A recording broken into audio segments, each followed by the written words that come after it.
All right, everybody, we're back with another volume of Are You a Simp? If you blank, blank, blank, you're a woman or wife. We also have another title we're going to talk about black superheroes, the savior of whites. So this should be a very interesting podcast. Everybody, get your popcorn ready. It's time to learn and understand and listen. It's the O Drive. We up now. Hit it, Dane.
All right, everybody. It is the Maximum Overdrive, hosted by me, the Black Knight. I do have the ladies of the E Nation with me. I am joined by the Lady Knight herself, named Frankie, along with the Thunder Princess, Ebony Abeko, hailing all the way from Ghana, Africa. We got a good show for you today. It's going to be a big show. So I'm not going to waste too much time with the pleasantries. We want to get right on into it. Shout out to all of the people in the chat. Trinity Time Travels. What's going on? My sister. Polo Sports, Phoenix Sheen. Glad to see y'all in here in support. So let's get this thing started. Volume 2 of Are You a Simp? We're also going to finish it off today with Black Superheroes, the Saviors of Whites. So without further ado, let's get it off here with Are You a Simp? Question mark times 3. You're a woman slash wife. Are you a simp? First question mark. Are you a simp if you respect your woman or your wife? Sounds simple enough, right? It's a simple question. But for some reason, the answer isn't simple at all. It's very complicated. Depending on who you talk to. Hell, it's gotten so bad, even some black women feel that if they don't get respected, it's their fault. I mean, seriously, these guys have done such a number on black people. They even have some black women second guessing themselves about something they don't even have anything to do with. So, respect. When it comes down to black women, we don't have enough of that at all. We have a lot of disrespect. Oh man, where do you want to start?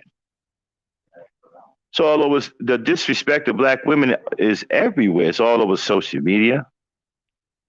It done made its way into mainstream life. It's in publications. You got weak, pathetic black dudes making podcasts that do nothing but disrespect black women.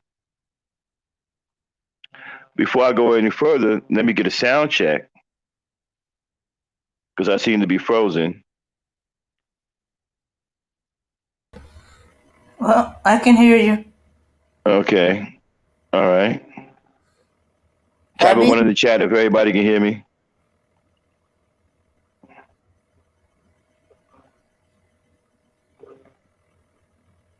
Well, if you can hear me, they should be able to hear me. All right, so let me continue. So, Yeah, I can hear you very well. okay, good. So, respect seems to be all over the social media. As a matter of fact, the reason why this space exists is because black women can come here and be themselves in a comfortable manner without being disrespected. The disrespect for black women is so strong on social media, and it's perpetuated by black men. And it's so bad and it's so overwhelming. Like I said, you even have some black women capitulating to it.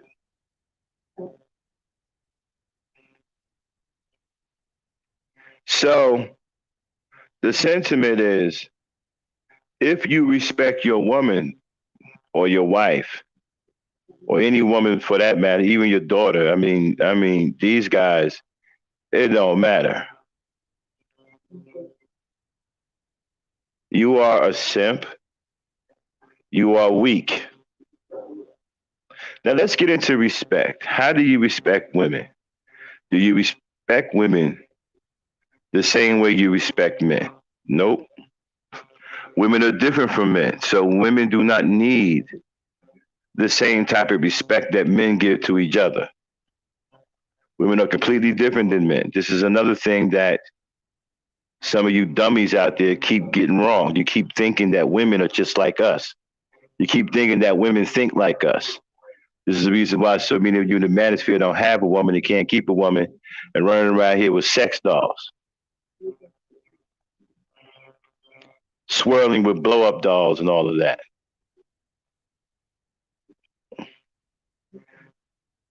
You respect women by loving them. Because you see, with women, love encompasses everything. It encompasses respect. When you love your woman, you respect her.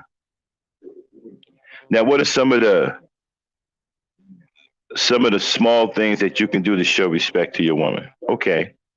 If you have a woman that's a housewife, let me spell it out for a lot of you dumb Negroes who keep reading Mac books that are turning you into homosexuals. Let me tell you this. When you have a woman who's a housewife, what are some of the ways you can respect her and show respect? Is it by you sitting down and saying, baby, I respect you? And then turn around and throw your dirty socks on the floor. Is that respect? Do you sit there and you say, well, baby, I respect you, then turn around and go piss all over the toilet seat and leave it up? Do you say, baby, I respect you, then have 4 and 5 niggas in the house smoking weed with socks smelling like corn chips, got the whole house scented up, lit it up?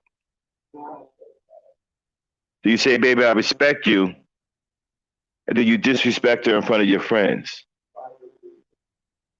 Do you say, baby, I respect you, and then try to dictate to her how she should live her life and that she should acquiesce to your command?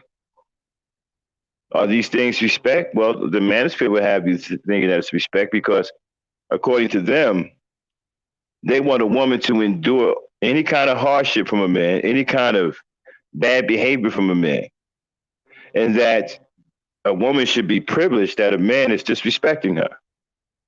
This is the logic of the manosphere. You got to understand the guys who are saying these things too. You're talking about failures in life. We have to point that out. We're talking about guys who are failures, who are selling themselves pipe dreams. Guys who used to be this, they say they used to be this. They don't have any real credibility. They come and they tell you this. Hey, I used to be in corporate sales. I used to do this. I used to work for this company. I used to work for that company. The operative term there is used to. What are you doing now? You a bum on social media, getting your rocks off on disrespecting women because you had a bad relationship. And you guys are deadbeat dads. What kills me is the guys who are giving out this advice, almost all of them are deadbeat dads. Why on earth would any woman listen to these guys is beyond me. But women are listening to these guys. That punk, Kevin Samuels, got a lot of black women listening to him. Even though he was a terrible representation of a husband and even a worse father, from what I hear, allegedly. But you got women listening to him. You got women giving a damn about what he says, which I can't figure out why. But respect. Is it wrong to respect your woman? Is it wrong to respect what she says? Is it wrong to respect how she thinks? Is it wrong to respect her presence in your home? Is it wrong to do things and live in a way that will make your woman comfortable and make the experience living with you an enjoyable experience just out of sheer love and respect? Is it wrong for doing that? Well, it's not wrong for a decent man who got his head on straight. You know, guys like myself. And believe it or not, there's plenty of guys out here like me or even better. I was raised with a generation of guys who was taught respect. So it's easy for us. This is an easy situation for us. But so hard for a lot of guys today. And there's so many reasons why. One of the culprits are Mac books. These guys read these bullshit ass books written by these fake ass pimps here on social media talking about the game. Relationships, there's nothing playful about somebody's feelings, especially a woman's feelings. You don't play with a woman's feelings. Being in a relationship with a woman isn't a game. You know, y'all heard that old saying, hey, let's chalk that up to the game, man. Let's chalk it up to the game. Only black only black men walk around here talking like that. And you got the wiggers who want to be black. They talk like that because they want to be black. And you have the Blasians, the black Asians who want to be black, i.e., China Mac. They talk like that because they want to be like black men. So black men are the only ones walking around here thinking a relationship is a game and keep calling a relationship the game. That's what the game is. It's relationships. So the game, according to these Macs and these pimps like Roger Allen Curry, these bums like Blackmail Strategies, whatever the hell his name is, right? They tell you that the game is about not loving women. It's about treating women like they're hoes, treating women with disrespect, treating women with disdain, treating women with malice. So to them, it's not about respect. So if you respect your woman and you don't treat her this way, you are a simp. You're weak. You're doing the most. You're supposed to be some weak fool running around here because you love your woman and you respect her. You can't even sit down and have a real conversation with a Negro and mention respect and women in the same sentence without being ridiculed. That's because the minds of a lot of black dudes today is completely effed up. And I keep warning you guys, you better stop reading these pimp books. You better stop reading these Mac books because they're going to turn you into a homosexual. These books are anti-female.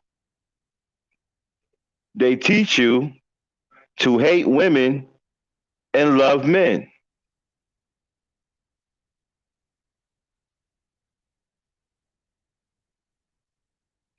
And a lot of you fools are following that formula. You hate women, but you love men. We just had some fool the other day whose daughter was lit up by a young black lunatic who was raised without a father. 7-year-old girl shot 6 times. Father was shot once. And this fool came out and said he's a real member. He ain't gonna die for his baby, but he gonna die for his dudes. So people say, man, that's crazy. No, it's not. It's not crazy. Actually, I'm gonna tell you, ain't nothing wrong with him. Ain't nothing wrong with him because he loved men. This is what I'm trying to get across to you people. So I'm trying to get across to y'all. These guys love men. It is why they hate women. This is why they can't love women. They give their love to men. What fool says, I'm not going to die for my daughter, but I'll die for my dude? What fool says that? A real man would never say nothing like that. A man in his right mind, a man who has his priorities straight and have his love in the right place, right? His love is in the right place. His love is with women. I've always said, right? That love is for women and respect is for men. With men, it's all about respect, not love. With women, it's all about love, and the respect, right, is in the love that you have for your woman. But I don't know anything. I'm an old fool, you know. I'm stupid. I'm unintelligent. They don't call me all kinds of names. As a matter of fact, some of these names I ain't never even heard of before.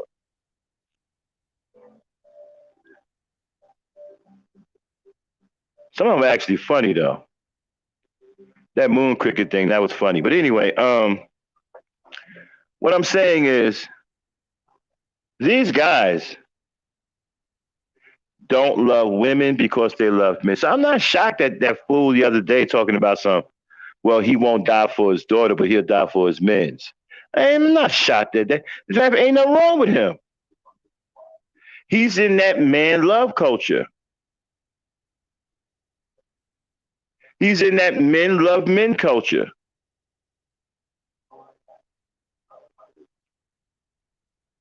I call it MLM. Men loving men.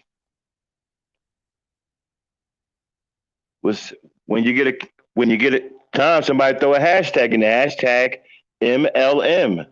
Men loving men. They're in that MLM culture.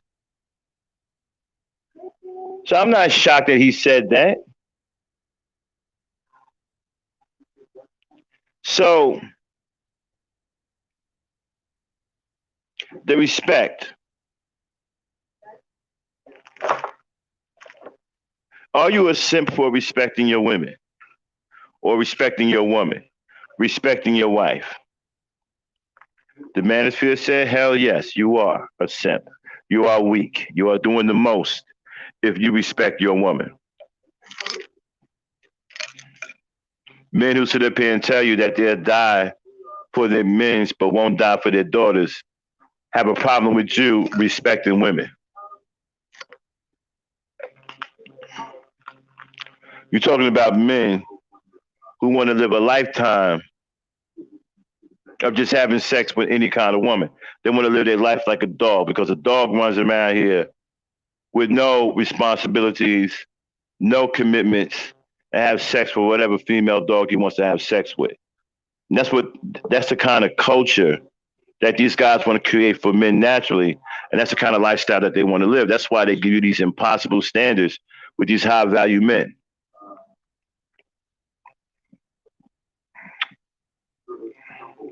Excuse me for 1 second.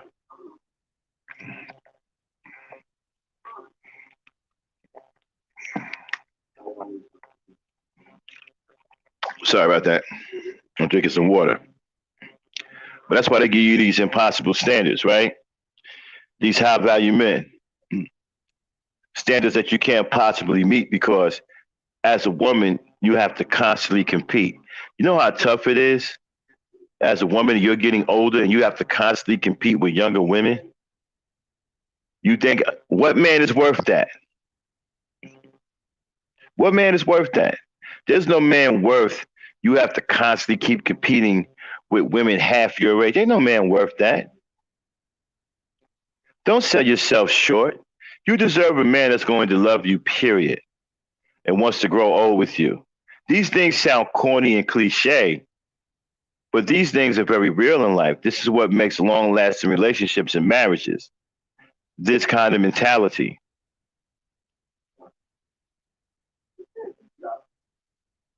Men who want to grow old with their wives, men who are satisfied with one woman, and you don't have to constantly compete with. Why would you even want to be in a relationship like that with a guy because he makes money? He gets to treat you like crap. He gets to disrespect you every time you turn around. And again, this comes back to respect. These guys don't respect you, especially if he wants you to compete constantly with women half your age. You know how hard it is to keep up with women half your age? Women aren't like men. Women come out of the gate fit. They come out of the gate pretty and gorgeous.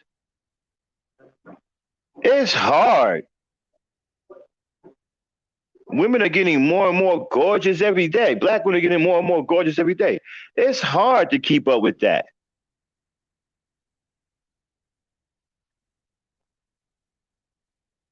The beauty of black women never stop.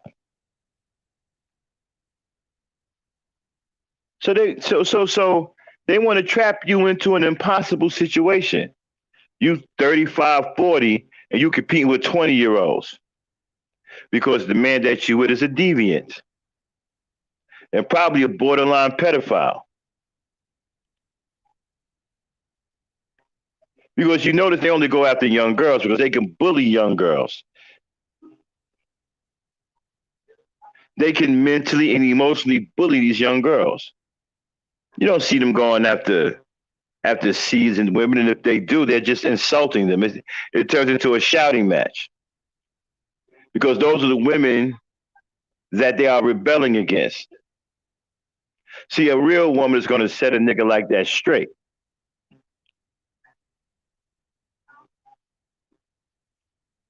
That's why they go after these young girls. It's easy to bully them. And so it's constant disrespect. So respecting your woman makes you a simp. If you respect what your woman thinks, if you respect how your woman feels, if your woman's opinions matter to you, then you're a simp. If you want to live a certain way with your lifestyle, with your woman, out of respect for who your woman is, then you're a simp. If your woman can't stand smoking, right?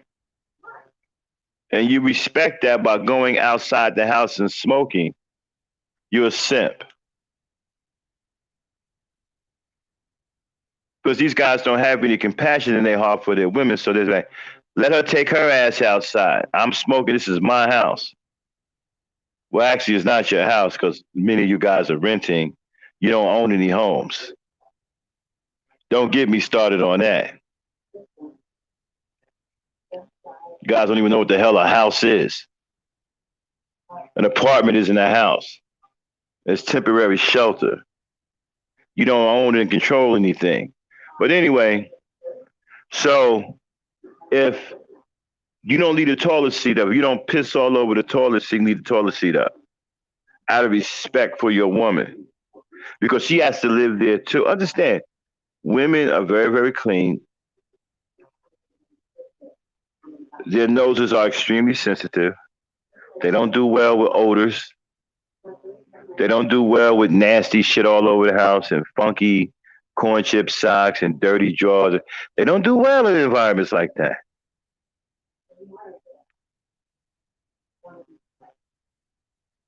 So if you respect your woman by not being a lousy pig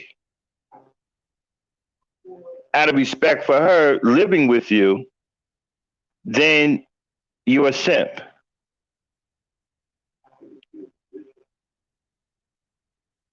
You're weak. You're doing the most.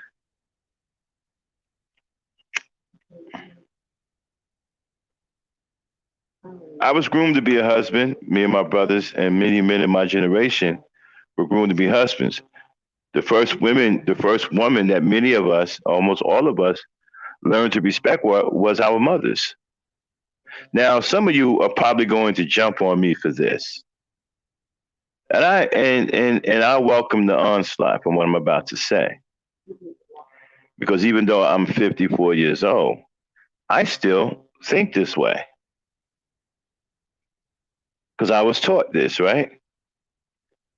A very, very simple concept, which helps with respect and which is one of the cornerstones of being a gentleman. I was taught if you can't say it to your mother, then you don't say it to another woman. Let's talk about that for a second. Why is that so powerful? Why is that one of the cornerstones of being a gentleman? Because it teaches you respect. It teaches you how to behave around women. It teaches you self control. And these are very important attributes that you need to be a gentleman. It teaches you manners. So if I would never call my mother the B word, then I would not call another black woman the B word. If I don't call my mother a hoe, I won't call a black woman a hoe. See, guys like me who were taught these things growing up, we sound this way at right because this is what we was taught out of respect for our mothers. We don't talk to women that way because we wouldn't talk to our mothers that way.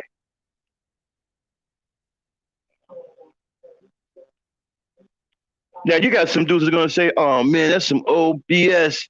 Man, we pimping over here. That's the problem. You pimping over there. That's why you don't have a good relationship with women. That's why you guys are socially awkward talking about going your own way and you can't win with women because you pimping over there. Which also means you're losing over there. You're pimping over there and you're losing over there. One second. Dame, Yes. take over for 5 seconds. I got to reboot. All right. So, So when they say how he treats his mother is an indication of how he's going to treat his woman. Yeah. But also, sometimes you see these guys, they seem to be different. They treat their mother with respect, but yet they don't treat the women in their life with respect. But more often than not, he's been taught properly by his mother, by his father, well, mostly by his mother. You know, he won't call her the B word. In fact, the ones that's too comfortable with it, where it's just another noun to them, you know, or sometimes they treat it like a pronoun. I don't think you want to be dealing with them Okay, because I'm they back. don't the disrespect. I'm back. Okay, all yours.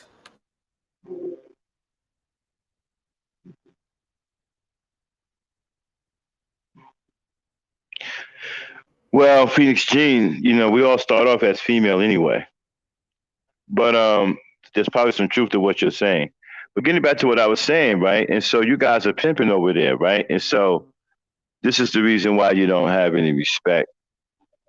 Many of you don't respect your mothers. I've heard many of you call your mothers the B word. And ladies, let me tell you something. There is some truth to the old saying that you can tell how a man is going to treat you by the relationship he has with his mother. There's a lot of truth to that.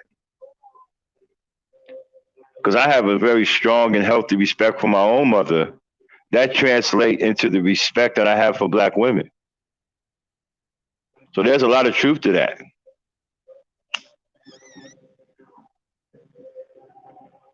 If a man has a terrible relationship with his mother and he don't respect his mother, 9 times out of 10, he is going to be the same way with you because he's programmed that way. There is a rare occasion where it don't happen, where a guy can separate one from the other. But 9 times out of 10, that's the way he's going to be.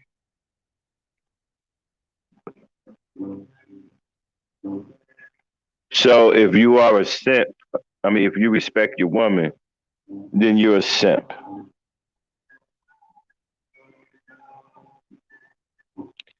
And so I want to say before I go on to number two, to the brothers who respect their women by respecting their mothers, continue to do so. And don't let these fools shame you out of respecting your woman. It's the right thing to do. You have a better relationship with your woman if you love and respect her. Those of you who believe in the Creator said one time or another, depending on what Bible you read, that you love the woman like you love yourself, or you love her like Christ loved the church. So what does that tell you? The Creator is telling you that, so that tells you that a woman is a pretty big deal, right? So the Creator is telling you that you should respect your women. You got fools out here telling you you should disrespect your women. What is that going to lead to? Let's be realistic about it, right? They're disrespecting women. That's not going to lead to a positive relationship. It's not going to lead to a strong relationship.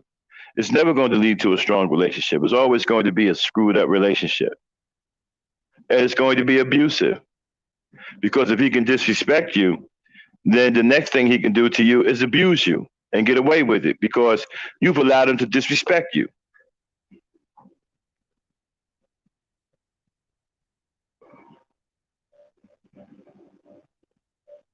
So don't allow men to disrespect you, ladies. Because a man that's disrespectful is also an abusive man. Because what comes after the disrespect is physical abuse. Trust me, that's coming next. And so, no, brothers, you're not a simp if you respect your woman.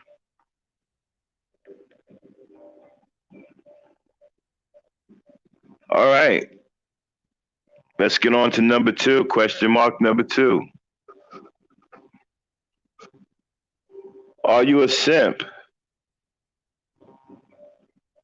if you spend time with your woman or your wife? Now, some people say, why does that have to be a question mark? Well, it's very important that you spend time with your woman because if you don't, you can cause your woman to live separate in your relationship, causing her to feel alone in your relationship. You don't want to do that because then you guys will start to grow apart. You start to drift apart. So you want to spend time with your woman. So if your guys say to you, hey, come on out with us, let's go drinking. Be like, nah, man, I'm going to spend time with my woman. Oh, man, you a simp, man. Your woman got you under control. Your woman dictate what you do, man. You a punk. You a simp. According to these guys, you can't do nothing positive with your woman.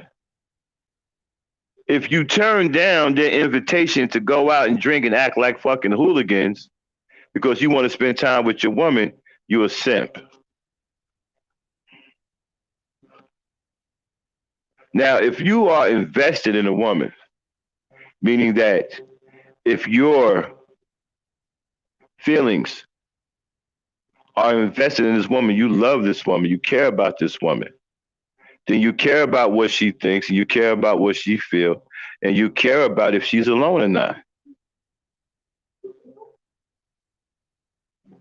See, these things are no problem to real men. These things are only problematic to guys in the manosphere, sissy bims. They can't figure it out because they're caught up in white supremacist talking points. Sitting up here talking about hypergamy and all this other stuff, not realizing how weak they sound and how pathetic they look. Right? So, if you at a bar with your friends, now here's the ultimate test, right? Here's the ultimate test of love and respect and care, right? If you at a bar with your friends and y'all kicking it, y'all getting drunk, it's late. We're gonna do it with your woman first because it's easy to do it with the wife. So let's do it with the woman that's not the wife, but she's in a serious relationship with you and you care about her, right? You're thinking about marrying this woman. You're courting her for that courtship to lead to marriage. And so you're out one night in a bar with your friends and y'all freaking out. There's women down there, y'all drinking and carrying on, you're getting drunk. Next thing you know, your cell phone rings. It's your woman on the other end, not your wife, your woman. Your the woman that you are in a committed relationship with, right? And she says to you, honey, I'm lonely, come home.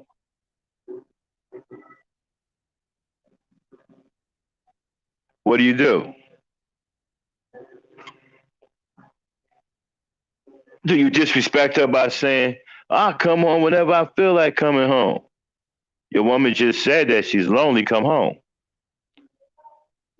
And then you get off the phone, you say to them, your man's in them, look, I got to go. Why you got to go, bro? Yo, man, my woman want me to come home. Oh, you a simp. Why is he a simp? Because his woman called him and said that she's lonely and she needs him to come home.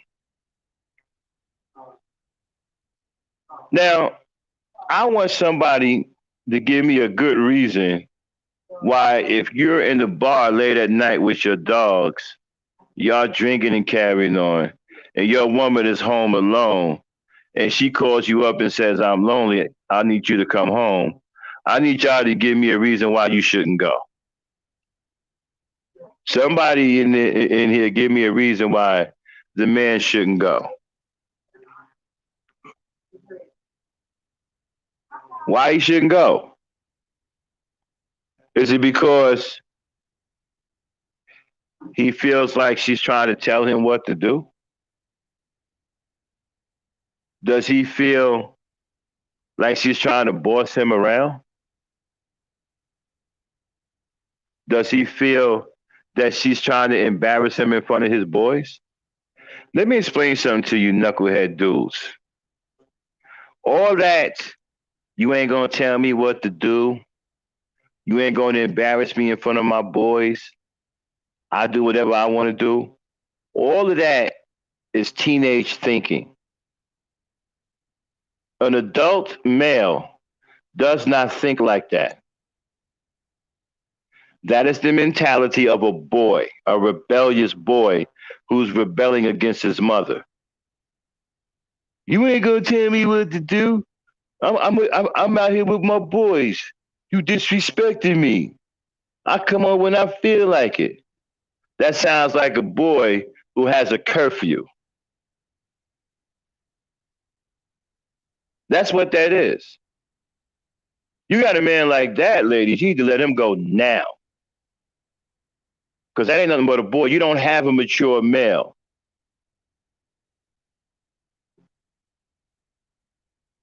See, I'm trying to show you the mentality of the dudes that you're with. This is why I go over these scenarios that many of you have found yourself in at one point or another, but didn't have the answers to why they occurred. You see, if you call if a grown man, a man who is mature, who's in a committed relationship, understands that he's in a committed relationship and understands what that relationship is about, understands that he needs to put time in that relationship with his woman.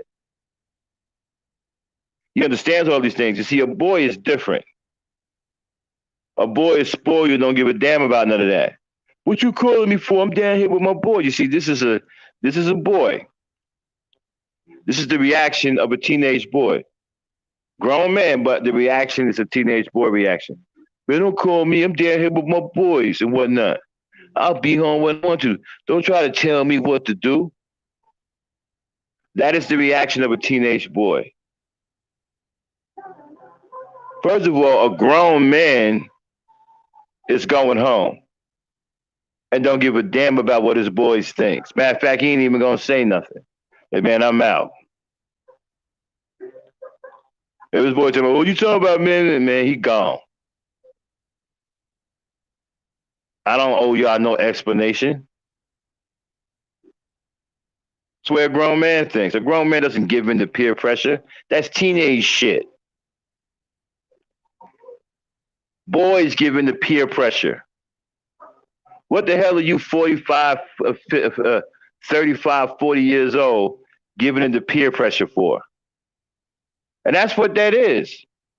A grown ass man around his boys drinking, and this woman calls for him to come home, and he don't want to come home because he don't want to seem like a simp in front of his boys. That's peer pressure. At 30 years old, seriously? You're giving in to peer pressure? You're supposed to be a grown ass man. What in the world is peer pressure at the age of 30? What is peer pressure at the age of 25? What is peer pressure when you graduate from high school? How the hell are you giving in to peer pressure at 35 plus? Now, I can probably make an exception or two if you're still in your 20s because a lot of dudes in their 20s is straight up ignorant. So I could probably make an exception. But 30 plus, you're giving into what your boys want? Seriously?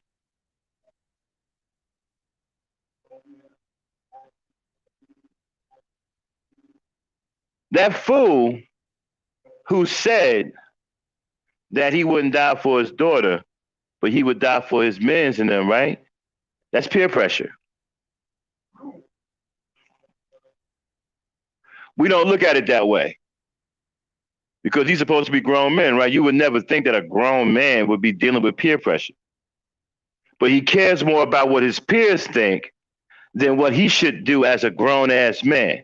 That's why a lot of black men today are afraid to make decisions because they're mentally young. They're afraid to make decisions.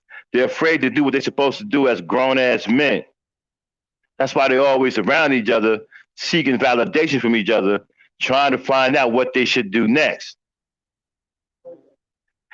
If you were a man that needs to confer with his boys to figure out what he needs to do, you need to drop him like a hot rock.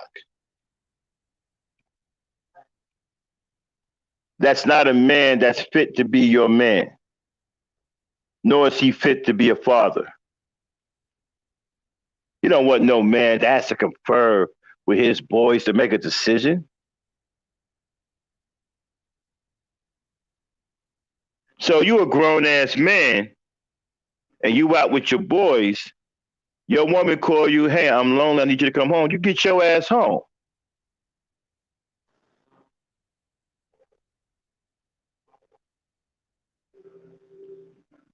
Now, hold on one second here. Okay. Mm-hmm. You get your ass home. Now, wifey is easy, right? Because you're married, okay? So your wife, to a certain extent, can tell you what to do.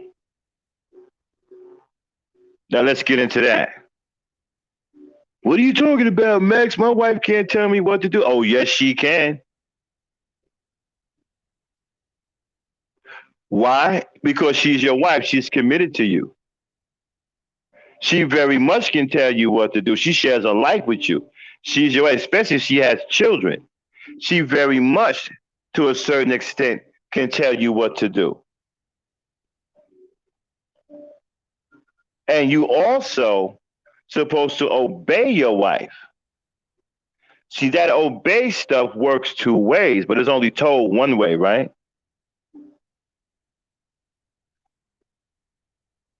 It done got to the point now where they done took the obey the woman part out of the vows. It's hard to even find the vows to where they say to take this man to be your awfully wedded husband, to love and obey, and to take this woman to be your awfully wedded wife, to love and obey. They took the awfully wedded woman part out, where the guy's supposed to love and obey her. You can't even find that no more. Either you can find it or it's hard to find. It's nearly impossible to find. We was trying to find it a while back and we couldn't even find it. But the vows used to have that in it when you get married, right? So you're supposed to obey your wife too. Why? Because that's your wife. She's not a girlfriend. She's not some side piece. She's not a jump off. She is your wife. She is the one. She is your soulmate. She is one with you. She has your back. She has your children. This is your wife. This is not a girlfriend. Yes, to a certain extent, she can tell you what to do. If wifey calls up and tells you to get your ass home, things are going down. You need to get your ass home. See, wifey don't have to be sweet about it. You are a committed husband with responsibilities. What the fuck is your ass doing out late in a bar with some dudes drinking, some single dudes drinking who are chasing girls? What are you doing down there? You ain't supposed to be down there to begin with.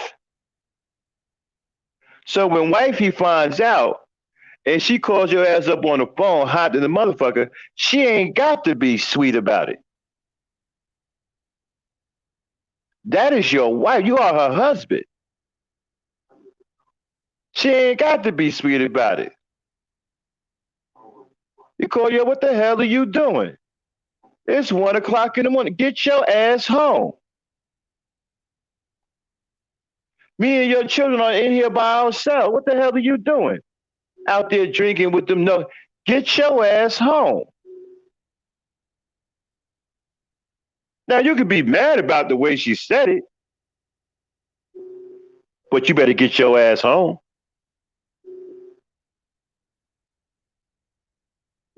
You have a wife and children waiting on you that you are responsible for. You better get your ass home. Like I said, she ain't got to be polite about it. What the fuck are you doing out there to begin with?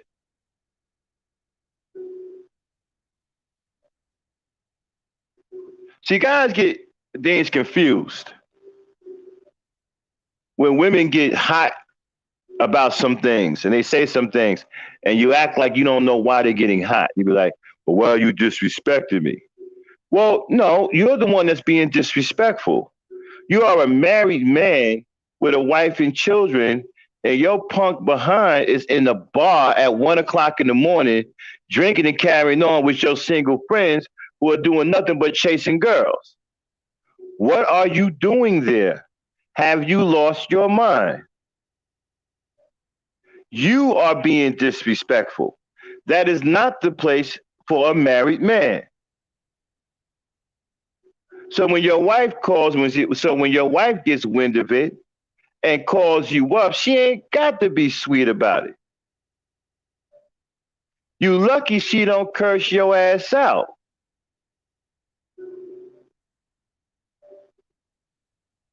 Call you up. What are you doing? What are you doing down there? Get your ass home. Now here's another problem. You're a married man and you're giving into peer pressure. Now you're arguing with your woman who's in the right.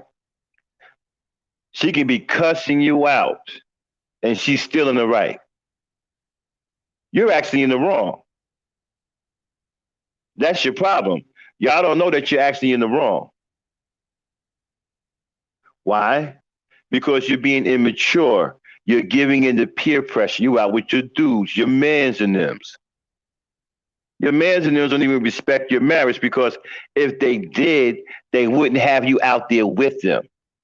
If I'm a single man and I know a friend of mine is happily married, I'm not going to say, hey man, let's go out to this bar and this club and go drinking so we can go hunt some mollies. What am I doing asking him that? He's a married man. If I'm asking him to do something like that, I don't even respect his marriage. And he should have a problem with me asking him something like that. He should be questioning me. Hey man, what kind of friend are you? You know I'm a married man. I can't do that no more.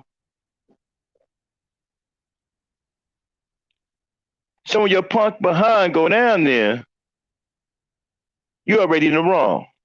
When you should be spending time with your wife and your children. And you at a bar, you at a club, it's 1, 2 in the morning, you ain't home yet, and you expect wifey to be polite about it. You're lucky she don't come down there and whoop your ass in front of your boys. And she would be right to do so. If your wife came down to a club at 2 in the morning and she's the mother of your children and your ass ain't home, you down there drinking, you should come down there and whoop your ass, and you shouldn't do nothing about it but take an ass whooping and put your head down and take your ass home. Because you ain't got no business down there. You're 100% wrong. See, there are times where your wife can whoop your ass, depending on what you do. So you didn't know that, did you?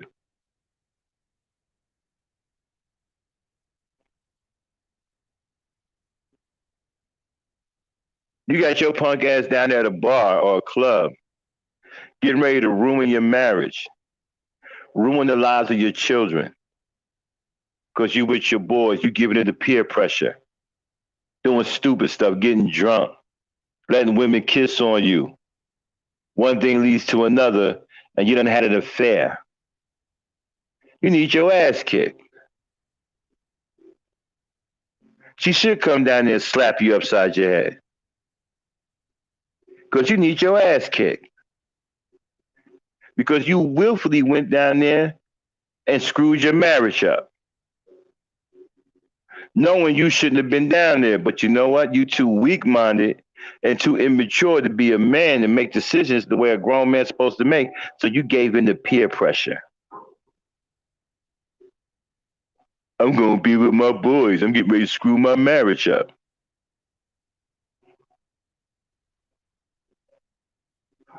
So spending time with your woman is extremely important. And according to you guys, spending time with your woman makes you a simp. A man is supposed to spend time with his woman. It's very, very important. Especially wifey. Well, with wifey, it ain't even no questions about it.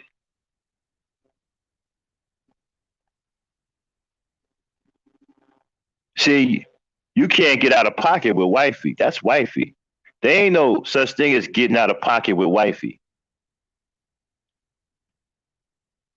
Now you might get out of pocket a little bit with a woman that's not your wife, but there ain't no getting out of pocket with wifey. Why? That's wifey.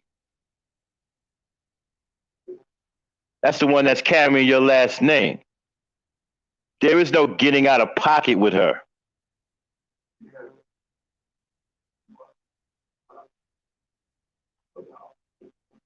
She call you up and say, I need you home. You in the car on your way home before you get off the phone. Why? Because wifey called you.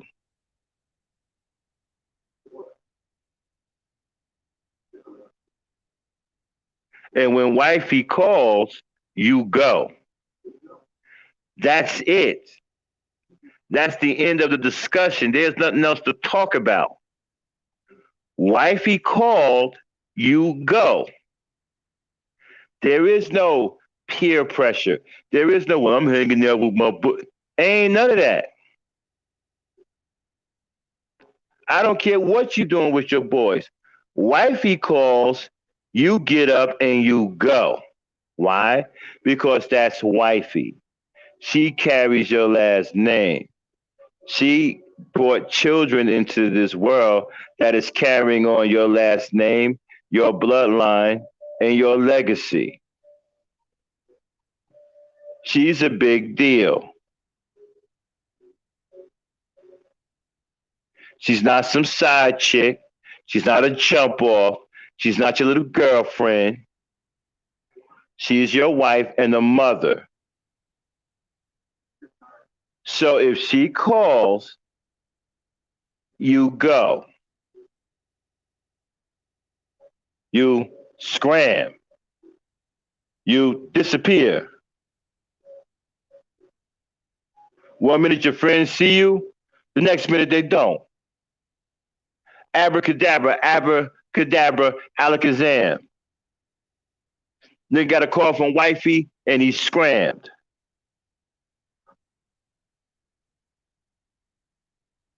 Abracadabra, alakazam. Negro got a call from wifey and he scrammed.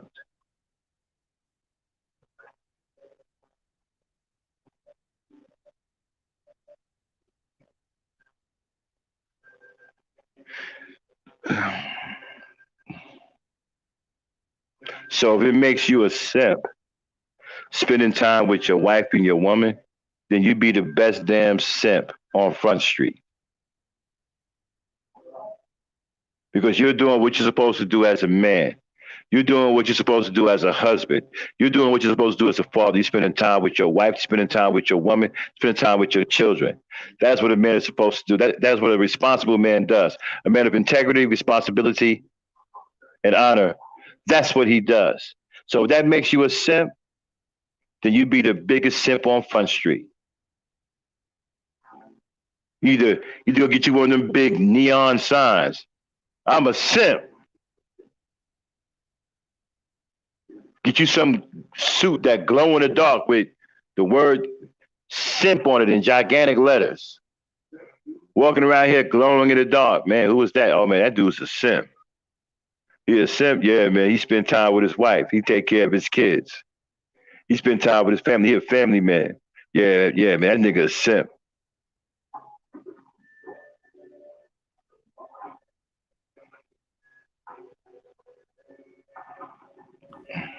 Yeah. So next time somebody call you a simp, said, "Thank you very much. Appreciate the compliment."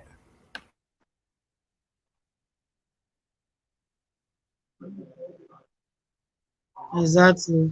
And that person will know that, okay, I'm not accept because I've been loving my woman. That's why I'm doing everything for my woman to know I love her. So I'm not accept.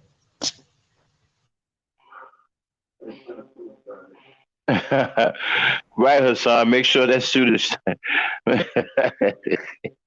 Make sure that suit is shiny, motherfucker.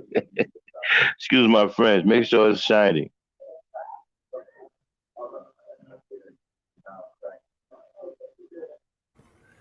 Yeah. All right. And so now, fellas, what have we learned?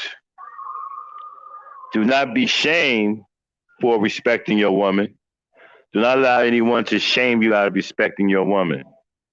And do not let anyone stop you from being an upstanding man, a responsible man, and spending time with your women and your children. And you do not give into, and a grown man doesn't give into peer pressure. That's embarrassing for you, 30 some years old, giving into peer pressure, giving a F about what your boys think. You're not in high school anymore. You're a grown man who has to make a grown men decisions. You're not a boy anymore. Stop acting. A lot of you dudes, you're not boys anymore.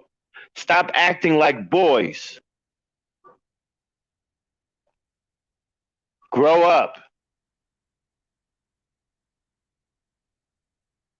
Stop making the black woman think that whenever she with one of you, that she's with a child. Black women want to be with men.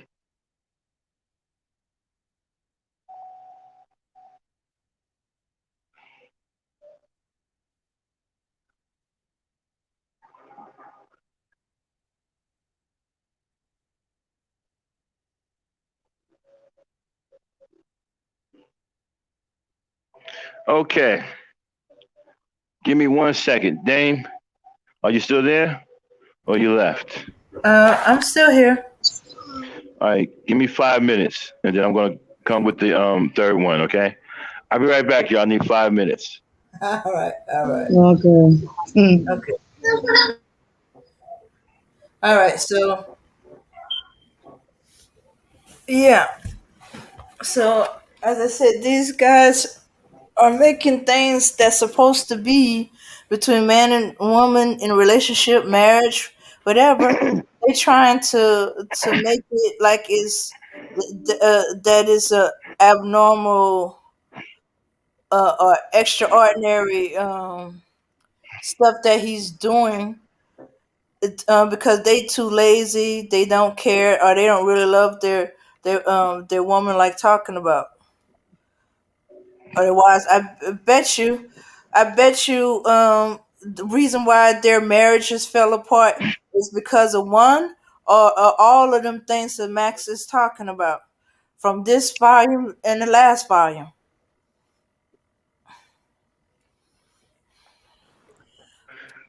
Hmm.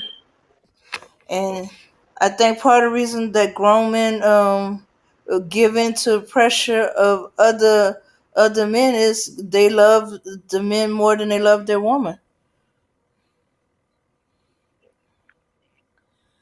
Hmm. Okay, y'all, I'm back. I'm sorry, I didn't even need 5 minutes. Thank you, ladies. I appreciate it. Okay. All right, I'm back. Okay, y'all. What have we learned? We did the first two question marks. The first one was the first one. Ladies, help me out. What was the first one? The first one was Respect. respect. The second one was spending time with your woman. Okay. All right. Last one. Last question mark. You are a simp if you make your woman feel special.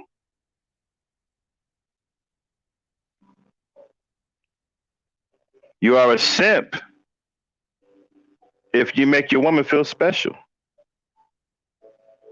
Now, I'm old school, people. I was taught romance. I come out of a time where men were really in love with women. And it was all about romance. I'll never forget the first time I had my first date. I think I was like 9 years old. It was on Valentine's Day. My first date, a little girl named Octavia, cute little thing, 9 years old. I had on a plaid suit that looked like a tablecloth. I had these hard white shoes with these thick bottoms. And I'm talking about the kind like if you ran a couple of steps and stopped, you slide about 40 feet before you come to a stop. I had on a plaid jacket that looked like a tablecloth. It looked like a big tablecloth. You ever went into one of the restaurants back in the day and they had them tablecloths over the table that were like red and white and they were straggled like checkers? Well, I had a whole suit that looked like that back in the 70s. And I had my big corsage on my plaid jacket. And I had my hat broke down to the side. And I had flowers in my hand. And I had $7 in my pocket because, well, back then that was a lot of money. $7? No, I actually had $10 to treat my girl because this is what I was taught. Okay, son. Okay, you show up with flowers because women what? Women like gifts. Show up with some flowers. I had candy too. You show up with flowers and candy. You give it to the girl, saying this is for you. She smiles. She swoons. And you take her hand and put it in your arm, and y'all walk together. Keep her on the inside of you as you're walking down the street, as to protect her. You walk on the outside as to shield her from harm, so she can feel secure. And we went to the movies. We had a chaperone got us up at the movies. I paid her way with my $10. I had paid her way in. We went to go see Into the Dragon a long time ago. You know, bought her some popcorn. I was able to treat her. Bought her some popcorn. I was doing it big. Couldn't tell me nothing. I mean, he was doing it big, bro. Then afterwards, man, brother had $6 left. Showed her a good time. We went to the local skating ring, skated, paid for her skates. At the end of the day, we brought her back, and brother even got a kiss on the cheek. Because back then you wasn't allowed to kiss because you were young. You're like 9 years old. Parents caught you kissing, man, they beat the hell out of you. But anyway, a kiss on the cheek was adequate. But they got a hug and a kiss on the cheek. And you were winning.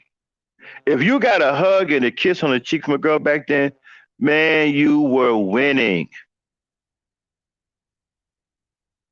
And you couldn't tell me nothing, man. I got my hug and my kiss on the cheek, and I bebopped all the way back home with them hard shoes.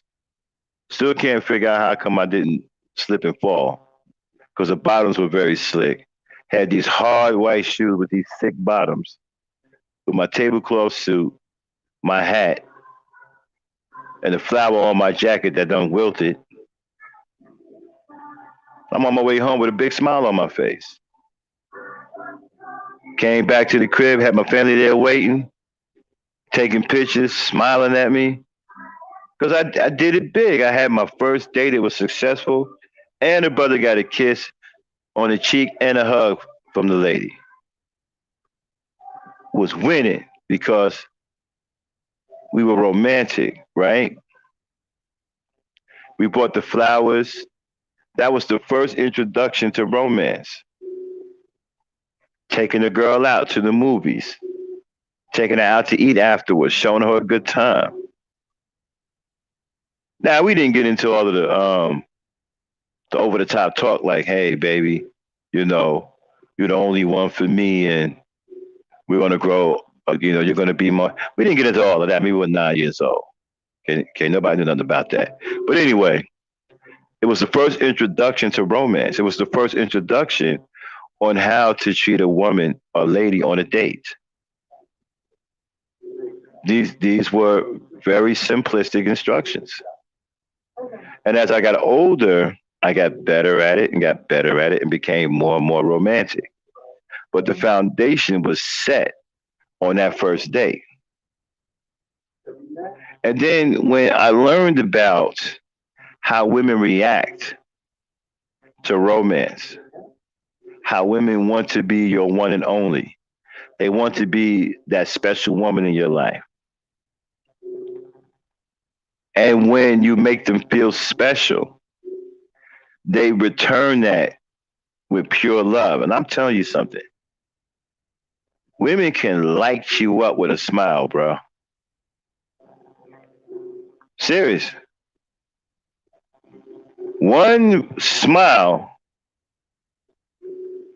depending on the type of woman you're with, can light up your world, man, because you want that acknowledgement that what you're doing is being received.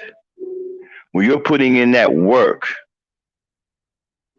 to please this woman, to make this woman feel special, and you get that acknowledgement back, it's nothing like it in the world, man.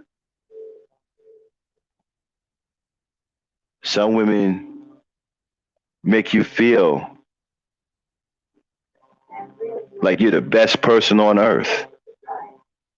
Some women can lift you up out of the dumps.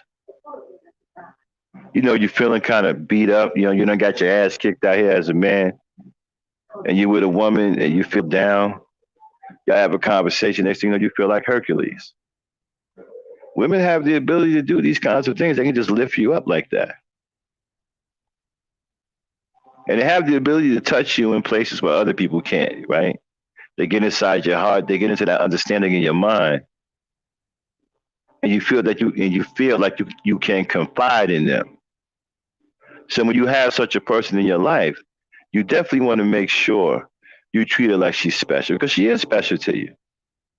Every woman that you come in contact with and you build a relationship, a serious relationship with, is special in her own way. So what's wrong with treating her like that? Why do you have to be a simp?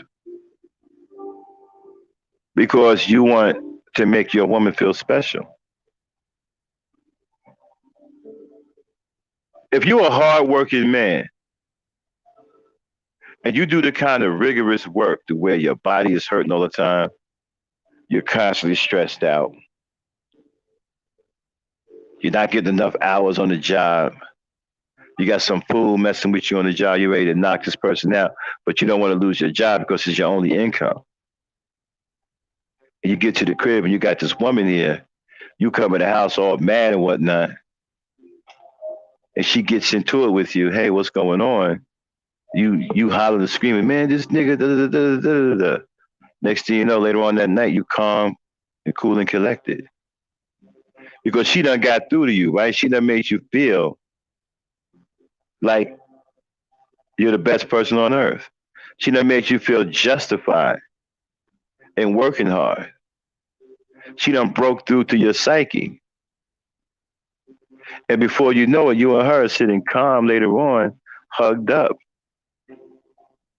And you're saying things to her like, you know what? You're something else. I came here early today blowing my top, and you don't put the top back on. These kinds of things women do for us that we take for granted. They give us somebody to talk to, they give us somebody to confide in. And don't act like, and don't sit up here and try to play yourself and act like you don't need a pep talk every now and then. Don't sit up here and act like we don't need somebody to confide in every now and then. Y'all know how it gets. Those of us who work and out here tilling the ground, you know how it gets. Sometimes we feel like we're alone. Sometimes we feel like the whole world is against us. We go out here and we work hard and we just take one hit after another. Well, after all we've endured, we feel like there's nobody in our corner until we go home and find out that she's waiting in our corner. And when you go through these kind of situations and you have this woman there with you, going through it with you and helping you get through it, she's special. So why not treat her like she's special? What makes you a simp? Because you're treating this woman who's investing her love and time and trust into you and faith into you. You want to treat her like she's special. She is special to you. Why isn't she? Some people say, well, I can do that myself. I'm a self motivator, right? Some people will tell you, well, I don't need that. I'm a man. Well, we all are men, even the ones who are highly successful. Any man that's highly successful has gone through trials and tribulations, unless he's been gifted with a silver spoon. And most black men are hardly gifted with a gold and a silver spoon in their mouth. We got to work for everything. We got to work hard. And trust me, we've gone through trials and tribulations. There's been moments of weakness. There's been moments where we felt like the whole world was against us and there was nobody in our corner. So any successful nigga tell you that he did it all by himself is a goddamn liar.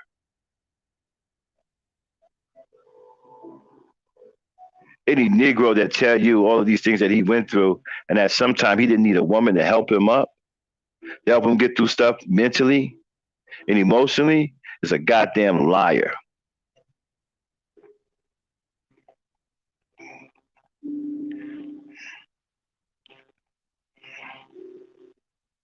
So why shouldn't you treat her like she's special?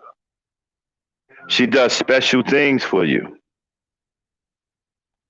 Sometimes she's the only one there that will listen to you. Many of us, because of the things that we do, because we're men and we go through so much and we experience a lot of trauma in our lives, but we deal with it, right? We overcome a lot of trauma.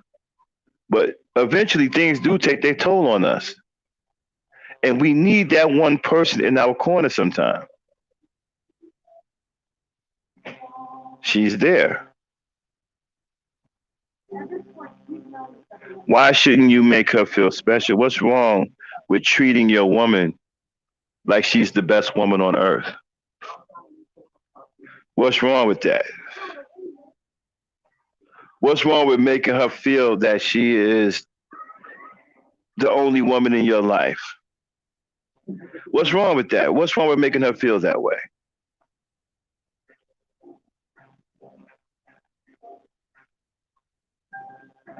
Are you ashamed to make your woman feel special because you're giving in to peer pressure? Because guys are telling you, man, you weak. You weak, man, because you make your woman feel special. That's that soap opera shit. That's that shit they do on soap operas. No, that's not what they do on soap opera. Because I'm gonna tell you right now, in real life, lots of men make their women feel special. Lots of men create special occasions for their women. They either want to surprise them or give them special gifts because there's something that they did in that man's life that let that man overcome, that allowed that man to overcome. Women do a lot of things to help us overcome some serious obstacles out here in this world. So let us not act like it doesn't happen.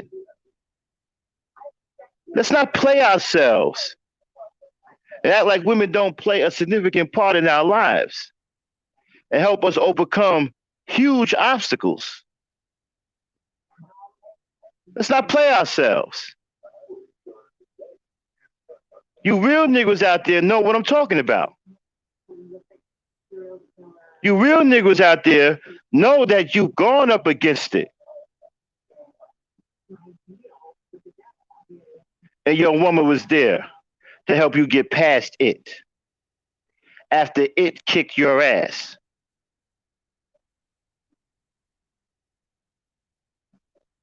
Real brothers know what I'm talking about. Real men know what I'm talking about. I don't expect you sissy bims or you manospheres to even get what I'm saying. Y'all ain't got no women. Y'all don't know nothing about love. Y'all ain't never been in love. Y'all don't even know how to talk to a woman. I'm talking to the real brothers who know where I'm coming from. Let us not play ourselves and act like women haven't been there for us in different stages of our life. Sometimes it's not even your woman. Sometimes it's the women in your life that you want to make them feel special because they did some things for you. A sister, your mother, your grandmother. At some point in our life, the women in our life have played a significant role that allow us to overcome. And you real brothers out there know that I speak the truth.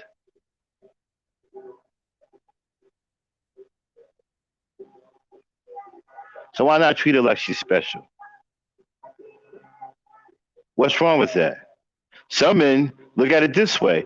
It's the least that he can do. Some guys, man, who been hard charging out there and can't seem to get over that last hurdle. Can't seem to get that promotion because there's some idiot blocking you. Can't seem to make that last check because there's something wrong. You can't push yourself. You're trying to figure out what's going on. You can't figure it out.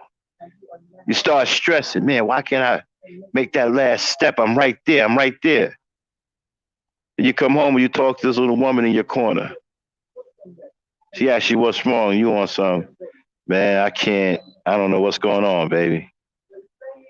I can't figure it out. I can't get to this last step. I know I'm right there. I don't know what I'm doing wrong. Then y'all have a conversation. Now that conversation,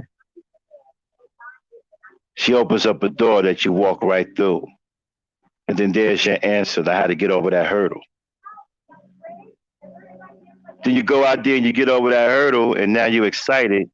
You're successful. You don't overcame. And she was a big part of that. And now you don't want that woman to feel like she's special. Why not? She is special to you. You see,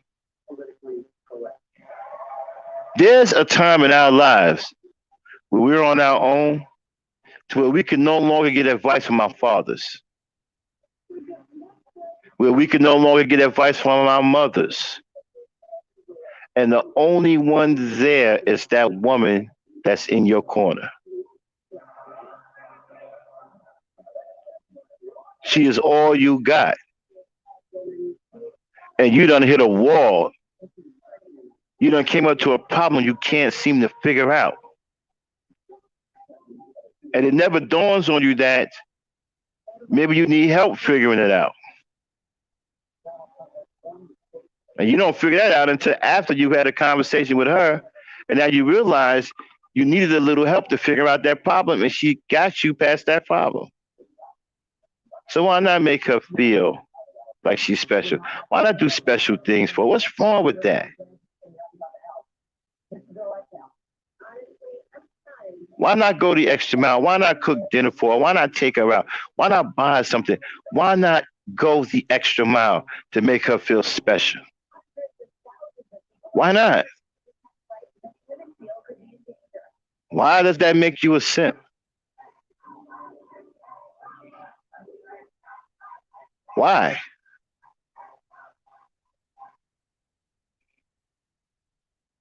I mean, we live in a time now that I can't figure out what the hell is wrong with the Negroes in this time. See, because the time I come out of, these things were easy. They're easy to me now because I was raised in this kind of culture. So the stuff that I speak, I live by. And it's natural for me to live this way because it's been ingrained in me. I know it's hard for a lot of you brothers now. It's like I said, some of you brothers today have no idea what I'm even talking about because you're socially awkward. You're unlucky with women. You can't win with women because you can't stand women. You love men. You don't understand a woman's nature. So you have no clue about what I'm talking about. I sound like a big simp to y'all. Yo, Max is simping. Max is telling women what they want to hear. He's simping. No, I ain't telling women that. I'm telling the truth. I'm actually talking to the brothers right now. The women just happen to be listening. But what I'm talking about right now, I'm talking directly to black men. I'm actually talking to brothers. This whole simp series is about me talking to other black men.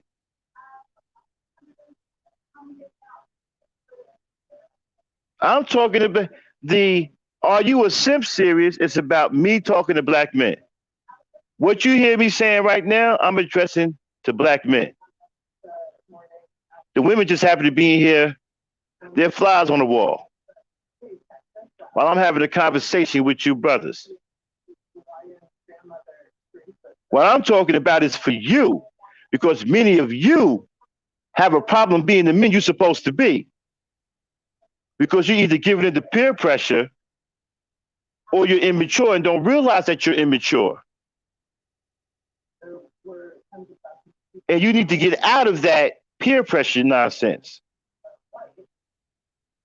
and become real men, strong men, and make decisions like grown ass men. See, I'm talking to you, brothers. See, some of y'all look at this, you think I'm talking to the ladies. No, I'm not talking to the ladies. Yes, there's ladies in here listening, but this is about me talking to you, brothers. Explaining to you the things that you need to do, where it all started from, what it's supposed to be. This is me fighting against pimp culture and trying to reach my brothers so we can restore black love. That's what this volume and this series is all about. I'm not actually talking to the women. I'm talking to you brothers. You are the one that I want to benefit from this the most.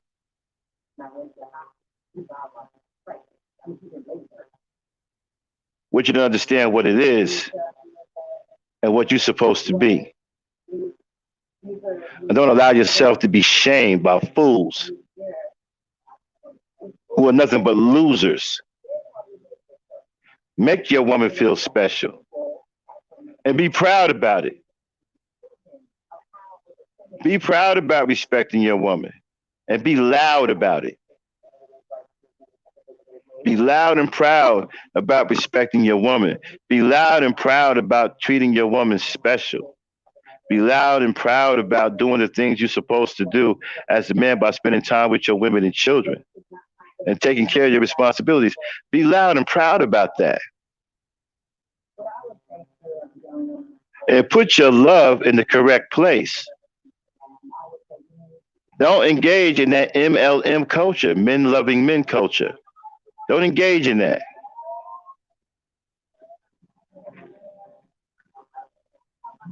Nothing wrong with making your woman feel special because our women do special things for us over periods of time. It's sad that we don't even pay any attention sometimes. We take it for granted. We don't even realize how much our women sacrifice for us, how much they put themselves on the back burner to make sure that we have something, to make sure that we achieve our goals because they believe in us. So a lot of times they put themselves on the back burner. A lot of times they suffer in silence and don't even complain because they have faith in you and they want the very best for you. Yeah, a lot of y'all don't even realize that your woman is making sacrifices for you in the background.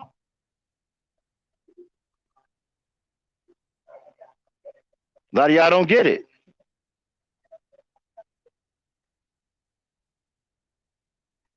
They make sacrifices for us on a daily basis. A lot of them put themselves on hold just for us because they believe in us. Well, we have to start showing them that we understand what they're doing, and we have to start returning that love, returning that faith by treating them like they're special, loving them as hard as we can, respecting them,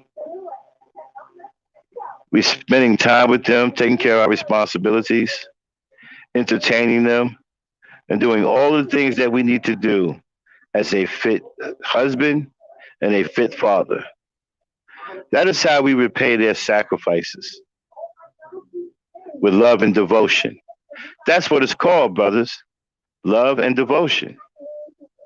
Why we love and devote ourselves to our women? Why? Because they do the same for us. That's why. They love us and devote themselves to us.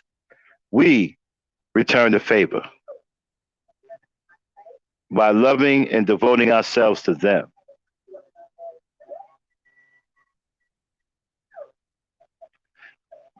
And so, with that being said, we have come to the end of volume 2 of You Are a Simp, blank, blank, blank. And before I go on to the next topic, let me let the women come in here of the E Nation. Ladies,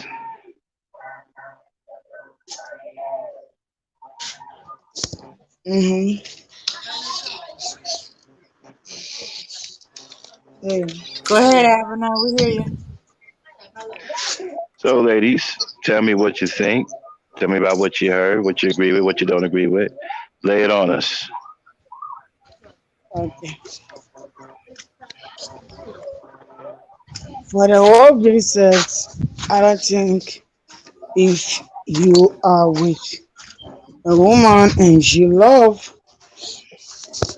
her, and you being with her, you spend your time with her, you being said, no, I never believe it. What I believe is that love is about you being with your woman, and whatever You have to spend your time with her. Hold on one second, Abby. Hold on one second. Let me point something out in the chat, right? That goes to the immaturity of us brothers. I'm going to point something out to you. When you call the mother of your children a baby mama, that's immature.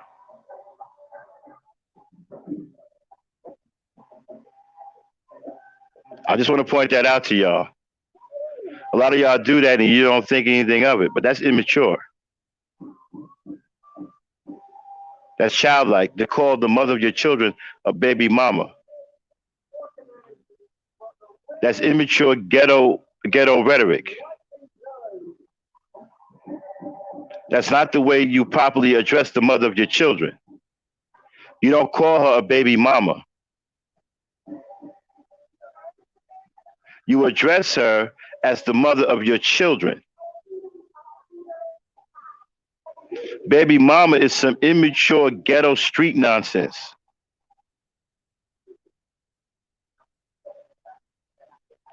A grown man does not introduce the mother of his children to other people as his baby mama. He introduces her as the mother of his children. Or if they're still married and active, he says, here is the mother of my children.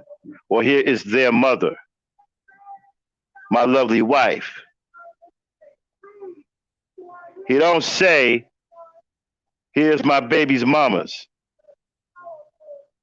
Here's my baby's mama. That's immature.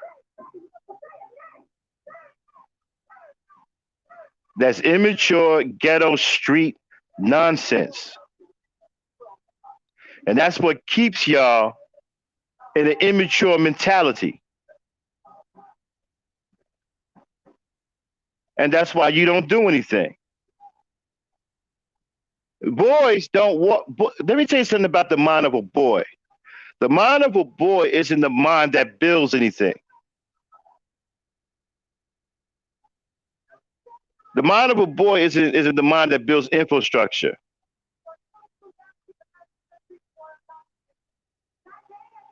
And so when you walk around here engaging in immature rhetoric, displaying that even though you're 40 years old and you have the mind of a teenage boy, then I guess we can't expect you to do anything in the community like build infrastructure or take on the more serious problems in the Black community because mentally you're not equipped. You're still around 13, 14 years old mentally, even though you're 40 years old physically. Y'all need to stop with this baby mama crap. It's immature. It's childlike. It's teenage boy rhetoric. It's ghetto nonsense. Stop addressing the mother of your children as your baby mama.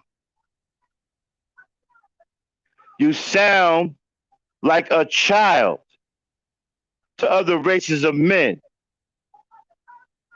When they hear you say that, they already know that you are young mentally, and they treat you that way. Stop addressing Black women who have your children as your baby mama. Grow the F up and learn how to address them properly. They are not your baby mamas. They are the mothers of your children. That is the way you address them. The mother of your children, not baby mamas. Stop thinking like a teenager.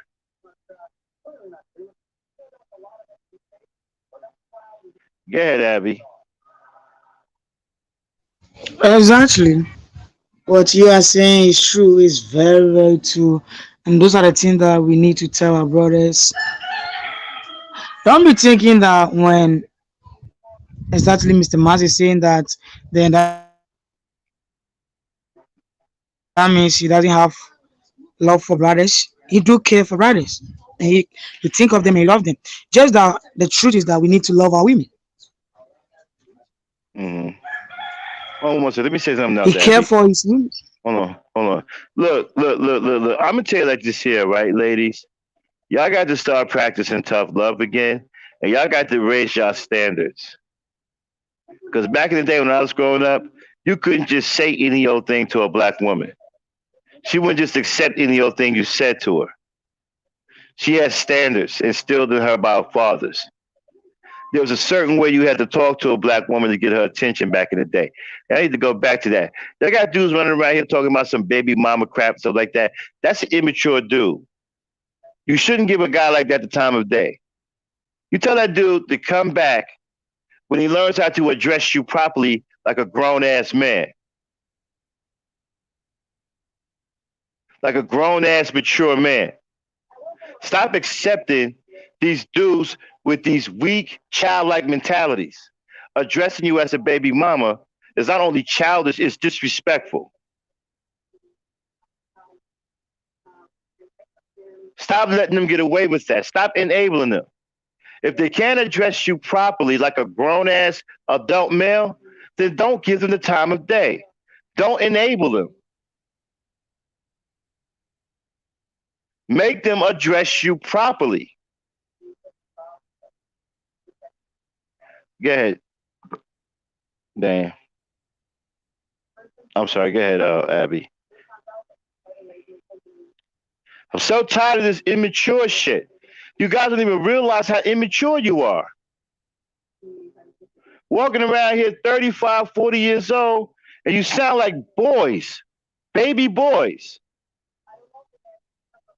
You talk like baby boys and don't even realize it.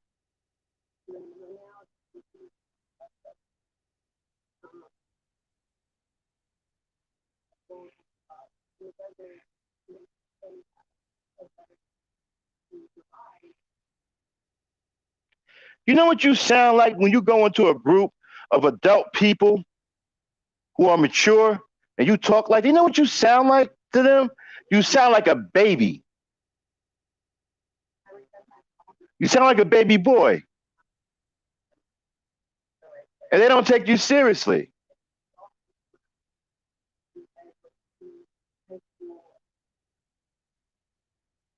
Stop addressing black women with children as baby mamas. That's immature.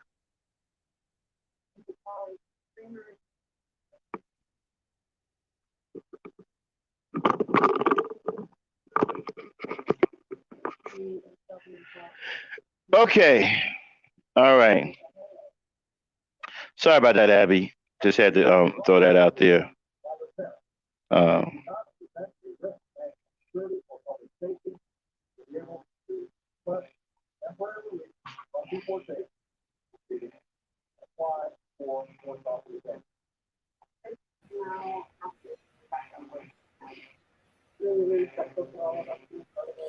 Okay. Well, let me say something real quick before I got to go. Um, yeah, yeah.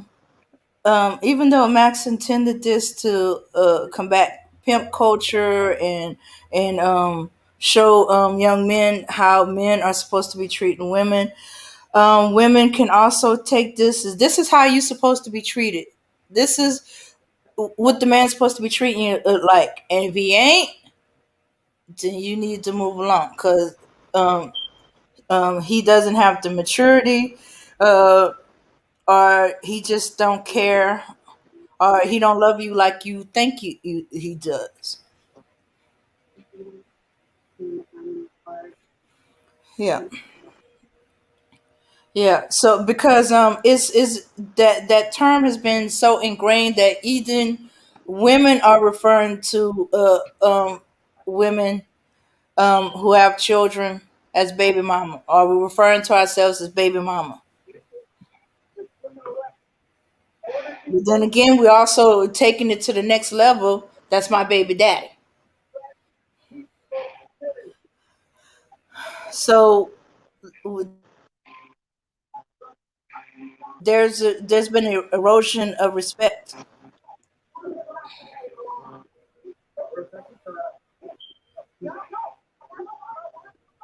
Exactly, Phoenix Gene. White people know how stupid that sounds, and and they take shots at you. Say you go around a bunch of grown, mature adults talking like that. They're gonna first of all they're gonna look at you like you crazy, and then they're not going to treat you like an adult. You're not speaking like an adult. You're speaking like a child, baby mama. That's really childish, immature street slang.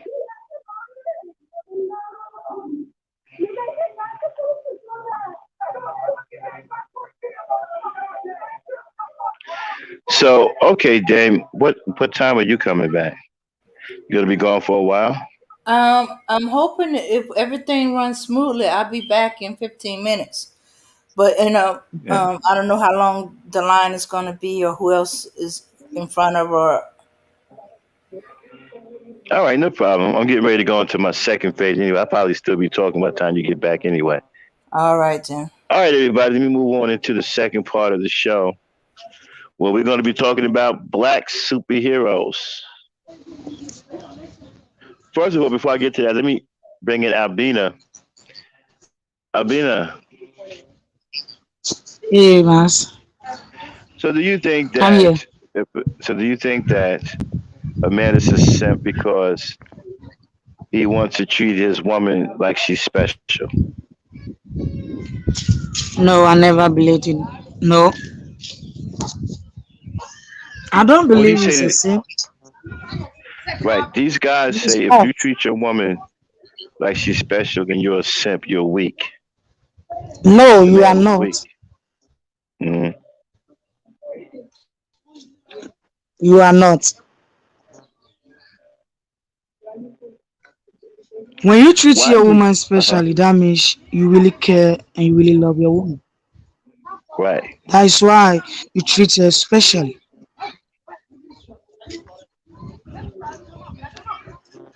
I never had a problem with it. So you are not. You know, Yeah.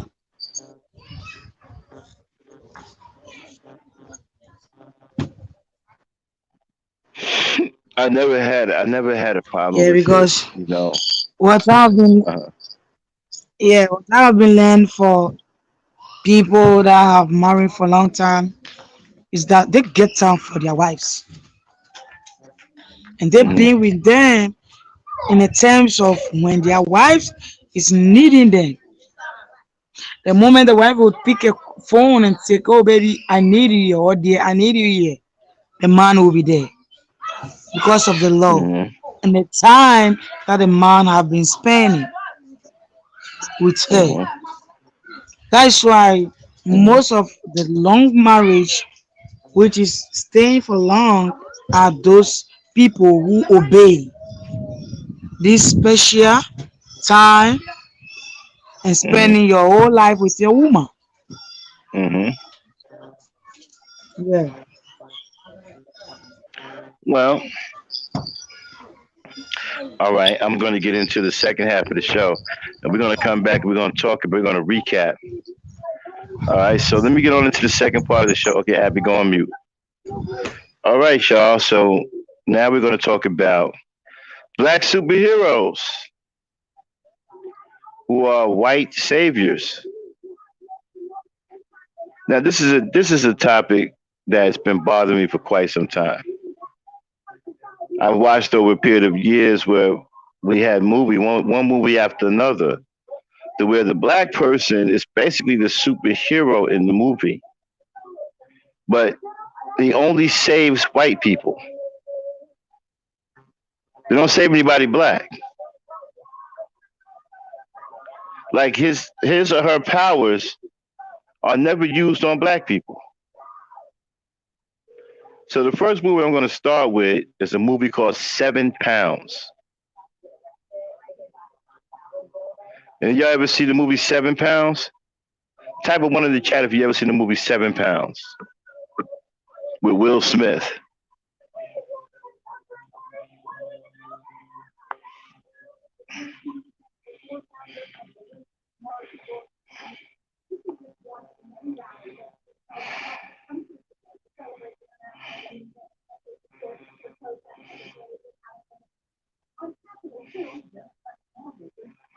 Let me tell you something about this movie, okay? For one, Christians should be upset about this movie. It goes to show you how people are very selective in their Christianity and in their religion. This is why most people think religion is a bunch of BS and Christians are a bunch of BS people because they seem to be very selective on their beliefs. This movie is anti Christian. This movie is also anti religion, right? It's anti belief because if you believe in the Creator, then you know one of the things that the Creator won't forgive you for is killing yourself. This movie pushes black suicide, and it pushes it in a way of what they did was they took out all the logical things that'll make you say, okay, this is wrong. This is why are we promoting suicide? See, they knew what this movie was, right, when they wrote it up. So they had to critique it in a way to where you wouldn't question that this is promoting suicide. You understand what I'm saying? This is why I hate Western philosophy. And y'all haven't caught on to what I be saying about Western philosophy. It's about misdirection and deception, and it's anti-life. I'm gonna keep saying that until y'all catch on to what I'm saying. This movie is about all of that. It's about deception and misdirection. Now, why? Why? And then also it promotes organ donor. It glorifies organ donor. So basically, when you look at the way he killed himself, he was very young. He was still young. And he preserved all of his organs. He put himself in ice water to preserve his organs. He killed himself. I believe that was a jellyfish he put in there that stung him. And went through that painful death. You understand? And then, which I don't understand how they got that poison, but that's another question. But anyway, he went through a painful death, preserved his organs. He was an organ donor, and they took everything that they possibly could out of this man and gave it to other people. Now, this is how they justify suicide. Suicide is justified in 7 pounds. But you don't see it as a justification for suicide because he did these heroic things. And who did he benefit? Mostly whites. I think there was one woman in there that was non-white. I think she was Puerto Rican or something like that. But mostly all of the recipients of his organs were white. So he did this so-called heroic thing, right? And it benefited whites. Now, movies like 7 Pounds, The Equalizer, both of them, I'm going to get into those two, and The Green Mile. There are others, but those three really, really, really, really, really, really bother me. 7 Pounds, The Equalizer, and The Green Mile. Again, there are other movies, but these three really pissed me off. Let's get back into 7 Pounds. So this is Will Smith. He impersonated his brother, who's an IRS agent, because he decided to kill himself. He decided to quit and give up on life. And we're going to say that it's okay for him to do that because he can't get over the death of his wife, because he blames himself for losing control while he was driving, which got his wife killed. Now, understand that. We may blame ourselves. Some people may not be able to get over that. This is why you get therapy. This is why you get help. So him taking his life is justified because we're saying, well, he couldn't get over his wife's death. That's the first justification. The second justification is the fact that he donated his organs. So that makes him look heroic, right? But still, we're not questioning the fact that he committed suicide. The whole movie was about suicide. It glorified suicide. And how now, think about this. What do we say about a lot of people who die, black people who die, right? They let us die so they can get our organs, right? So when you look at 7 pounds, that reinforces that. A young black man who is grieving, who blames himself for his wife's death, who goes around and finds candidates for organ transplants, which are mostly white, and then he goes and he kills himself. And we don't think anything of it. We think it's cool. We think it's a great movie. Basically, they just sold to us. They just sold suicide to us. Black people, you should consider suicide if you can't get over if you can't get over grieving for a loved one and you decide to check out, on your way out, let somebody else get parts of your body. So with this movie, they killed a couple of birds with one stone. They got they don't went against Christianity, which is the very one of the very things that God said He won't forgive you for is killing yourself. So that's problematic in itself. Then he does this heroic thing for mostly all whites. I think there was only one woman on there that was non-white, and she wasn't necessarily black either.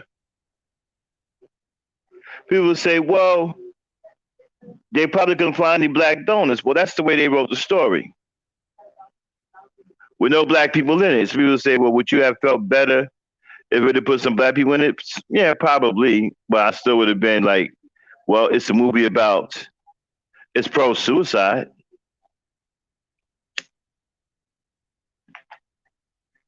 It's still pro suicide.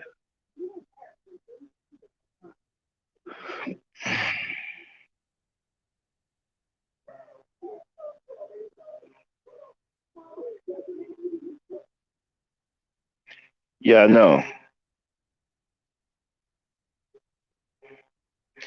Yeah, in Boston. Yeah, I know. Hassan. So yeah, so this movie 7 Pounds to me is a movie that glorifies suicide and it goes against Christian beliefs.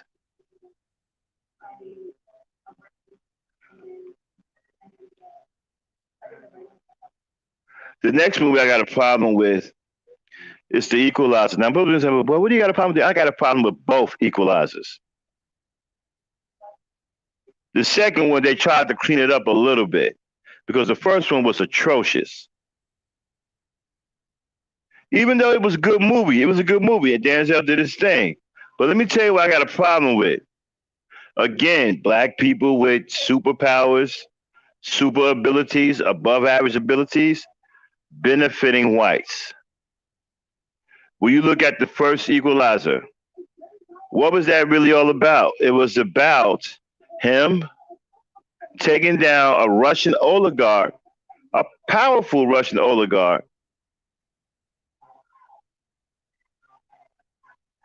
powerful one, over a prostitute, a white girl, a Russian white girl who was a prostitute.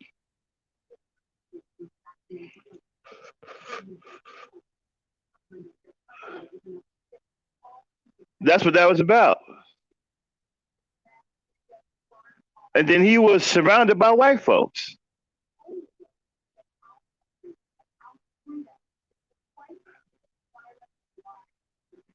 Everywhere you went, it was white folks that helped him make his decision. When he took out Vladimir Pushkin, the powerful Russian oligarch, right? Over that white girl. There was no black girl in the movie. There was no black girl he did this for, no black person. This dude went and took out a powerful This Russian oligarch was so powerful. Dude had warehouses filled with money. Literally filled with money. So he went and did all of these things. He went in there and killed those pimps. With all of this stuff, the dude had his watch on. He put his timer and he'd go to work, tearing up everybody, right? Because he was an assassin. He was trained in the art of assassination. For those who don't know what his skill set was, his skill set was the skill sets of an assassin. Okay? He was an assassin. One that specialized in killing, right? Physical. Those are the worst ones. Those are the most dangerous ones because they specialize in killing. So they can kill you all kinds of ways very quickly. They hit vital points real fast. They learn the body. They're very, very dangerous. Much different than just your regular hitman. These people don't even need a weapon. They don't even need a gun. They can kill you with anything. A broken piece of glass, their bare hands, a plunger, anything, a bottle cap, whatever. And these people do exist in the real world. They do have people who are trained in the art of being an assassin. But anyway, so he had these above average skills that benefited white people. And then the money that he offered the pimp, the $9,000 or the $9,800, he ended up giving the white girl afterwards. Because she got beat up by her pimp and got put in the hospital. And he gave her the $9,800. Again,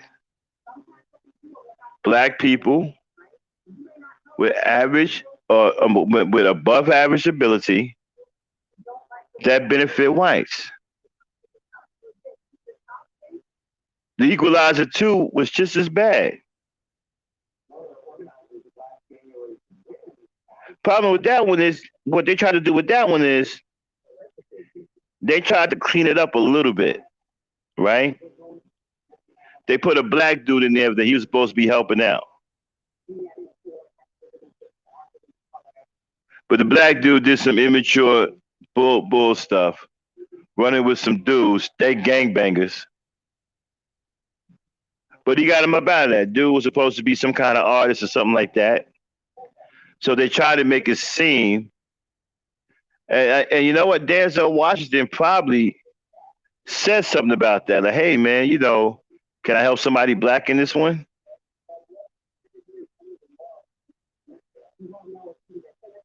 So my thing is, part 2, same shit.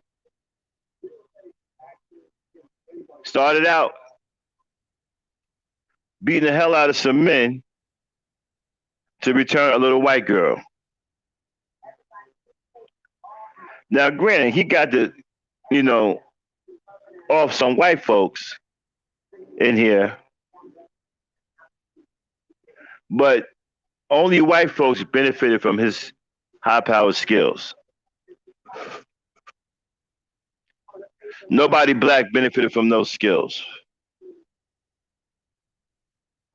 Nobody black. And I got a problem with movies like this. We see these movies and we don't pay any attention. How we're being exploited as black people. How we're being trained to mentally think that we should be helping white people all the time. These movies, understand something. These movies have a lot of subliminal programming in them, a lot of underlying messages, like the Green Mile, Big John Coffee, coffee, like the drink, only not spelled the same. Remember him? K-O-F, John Coffee. Dude got superhuman strength and got this amazing healing ability, blessed on him by the creator. And who was he in there healing? Mouses and white people. And they killed him anyway. Imagine if you met somebody with that kind of ability, right? Let me show you how much white folks don't care nothing about black people. This man was on death row, had no business being on death row, wasn't a killer, and was even proving it to them by showing them that he had this amazing ability to heal. And they still didn't let this man out of jail. They still put this man in the electric chair. And think about it, when they saw that this man healed these white people, they even made a joke about it. Talking about, what you want me to do, bust you out of here? Even though they've been busting him out every time they wanted him to go and heal somebody white, they broke his ass out of jail. So what would have been I don't understand, what would have been the amazing feat that they needed to do to break him out, period? Because every time they needed him to go and help somebody white, they had no problem sneaking him out and breaking him out of jail. Right? Remember if you watch the Green Mile, the situation with the warden's wife, she was messed up. She had some kind of really bad disease. He probably had a demon in her, right? So he goes and he gets that out of her. He nearly dies in the process. And the warden is on some, well, I don't know if I should let him go. Dude, he just saved he just healed your wife right in front of you. And then Tom Hanks is on some, man, what you want me to do, man? You want me to bust you out of here? Why not? You've been breaking him out every night to go heal white folks. What would be so different breaking him out now and giving him his freedom? So it was just a mess, man. And you know, and they still allowed this man to be hated. They still allowed the truth to not come into the light. They still didn't tell these people that this man did not kill those two little white girls. And then this dude's sitting up there crying like a baby over these white girls. I couldn't save him. I tried to, I couldn't get it back. I tried. So you got this big muscle bound hulking black dude crying like a baby.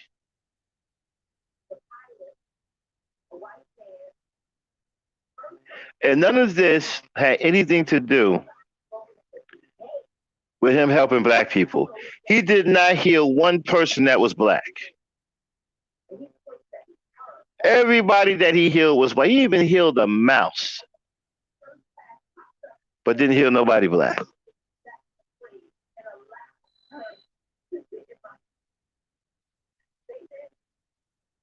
And I got a serious problem with movies like this.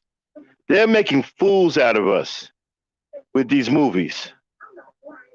They got black people playing in these superhero movies and superheroes. Pay attention to who they're saving. They're always benefiting somebody white.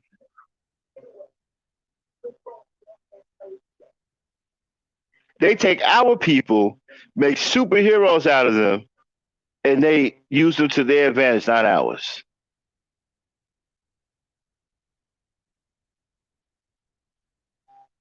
Hold on one second. Abby,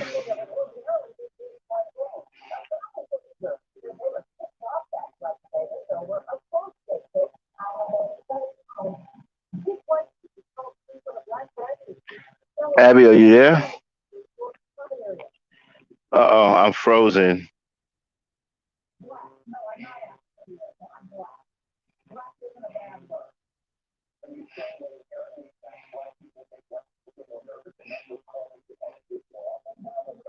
Hey, man. Abby, hold it down for me for a minute. I got to reboot. Yeah. I'll be right back. I got to reboot. My phone is frozen. Okay. Oh, okay. Okay. Yeah.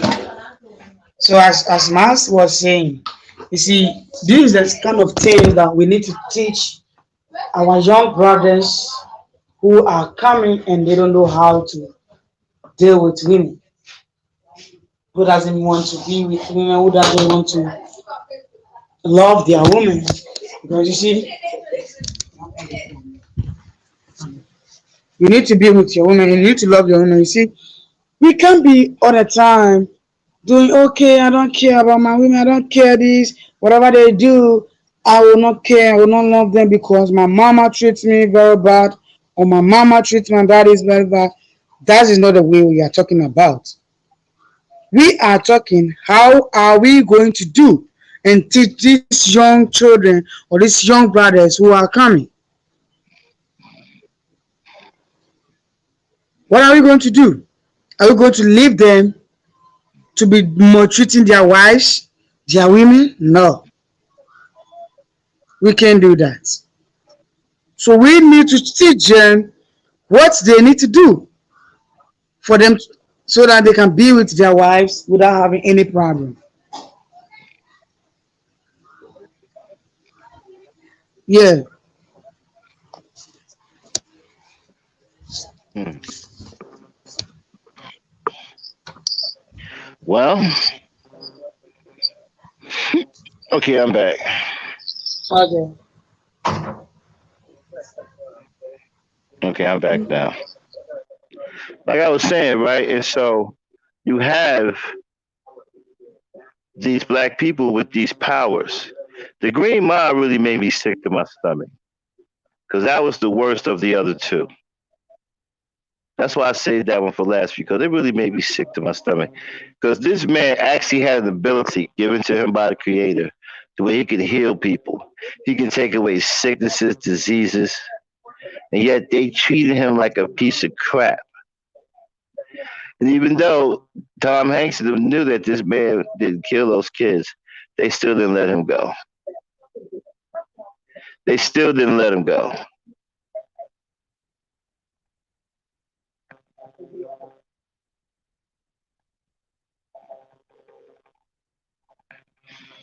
Hold on one second.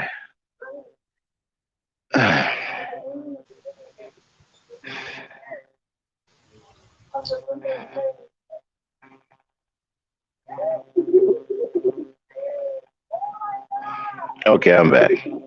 Yeah, so they still had a problem letting him go. And the thing about it, and and one of the things I had a big problem with was Tom Hanks saying to him, "What do you want us to do? Bust you out of here? Why not? You've been taking him out,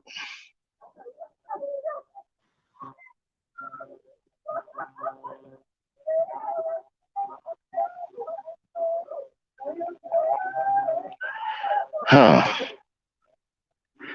Abby, Yes, Miles. well, I'm having a hard time with my connection. Give me a second here. Okay. Yeah, okay. So like I was saying, y'all, we had a hard time with this. We went back and forth about this.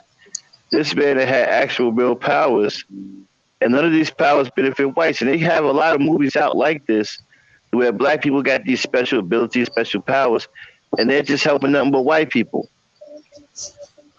Hmm.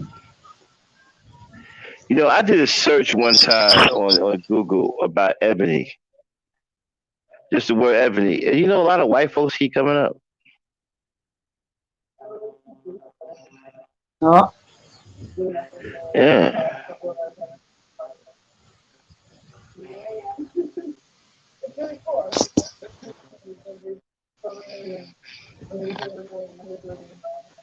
Mm-hmm.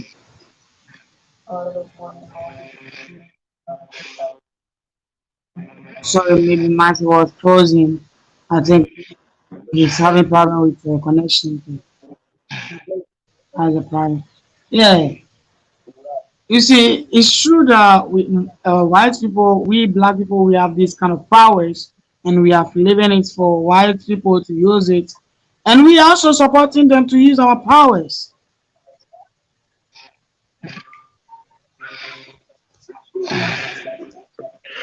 Okay, I'm back. Sorry about that, y'all. I'm having trouble with my connection. So, like I was saying, it's just these mysterious powers. I'm sick and tired of it, and there's lots of movies out there like this. And I don't like what they implicate. I don't like what they're showing black people. They're trying to program black people to the point where that whatever you do, you're willing to give white people your best and leave yourself with nothing, and then don't give your own people anything. That's basically what these movies are about.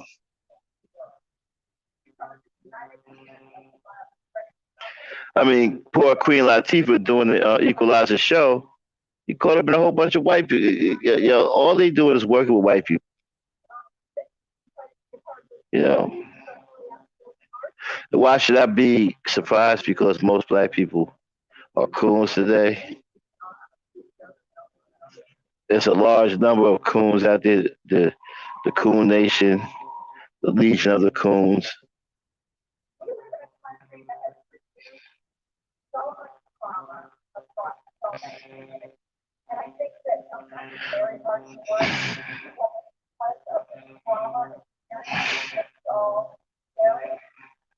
And good morning, pretty black magic woman. Mhm. And yeah, and so like I said, I'm just tired of seeing these kinds of movies. And black people don't say anything about it. That Green Mile was really, really terrible. It was really bad, man, because they see him healing people and they still think this man's a criminal. Hmm. Wow.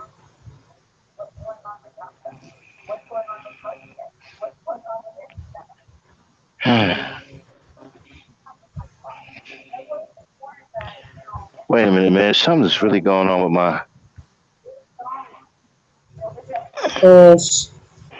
Sorry, I think Mr. Masters has a problem with his network. That is why he's going back and forth. But yeah, as she's saying, you see, this kind of movie that they have been showing to black people, and we don't even talk anything about it. We don't want to say Okay. anything. Yeah, okay, I'm back. I'm sorry about that. And yeah, okay, and like I said, these movies really, really bother me. And nobody said anything. 7 pounds is really messed up. 7 pounds is anti-Christian, anti-Christian belief. 7 pounds go against God. If you believe in God, right? 7 pounds go against God. Hmm. God said there's only what a few sins that He won't forgive you for. One is blasphemy, and the other is killing yourself. So Exactly. how is it that Christians? So how is it that Christians are watching this movie and not blasting this movie for what it is? It's Because they are not doing the anti-life, will of God. right? Yeah. It's anti-life, and this is what I said before about Western philosophy that people don't seem to be paying me any attention about. I hate Western philosophy because Western philosophy is about misdirection, deception, and it's anti-life, which is basically what this movie was created out of. This is 7 pounds. It's a Western view of life. This is the way white people view life. They don't value life like black people do. They're trying to live forever off of the organs of black people. Many of them commit Hmm. suicide because they have no souls. They have no belief. They don't believe in anything. You understand what I'm saying? They don't believe in anything. And so you have a black man running around here who can't get over the death of his wife and decided to do something that they deem heroic by killing himself and giving his organs to mostly white folks and one non black woman. I don't think that there was a black woman in there because I haven't seen the movie in a minute, but I don't believe that there was a black woman in there that he gave one of them organs to.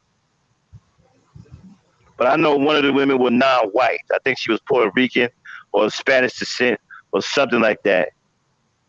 She got his heart, while the white dude got his eyes, and another white woman got something else. I mean, so he gave his. And then what kills me is he's in these hospitals crying over these white folks. He's not crying over some little black girl who's suffering or somebody black who needs a heart or whatever. And you know what kills me? Why do black folks really give white people their all when it comes to act? They really show out. Mm-hmm. Really, really show out.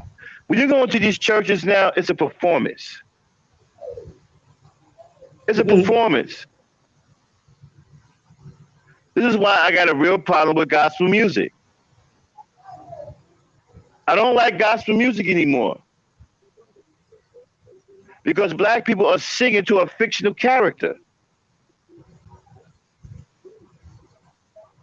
And I mean, they're singing their souls out. Who are they singing to?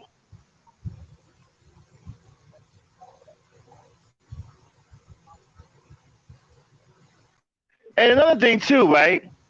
People just don't want, I'm not going to turn this into a Bible thing, but people just don't want to see the truth. Now, again, let me go on record to say I'm not one of these people that believe that everything in the Bible isn't true. I'm not one of those people. I do believe that there's some things in the Bible that are absolutely true.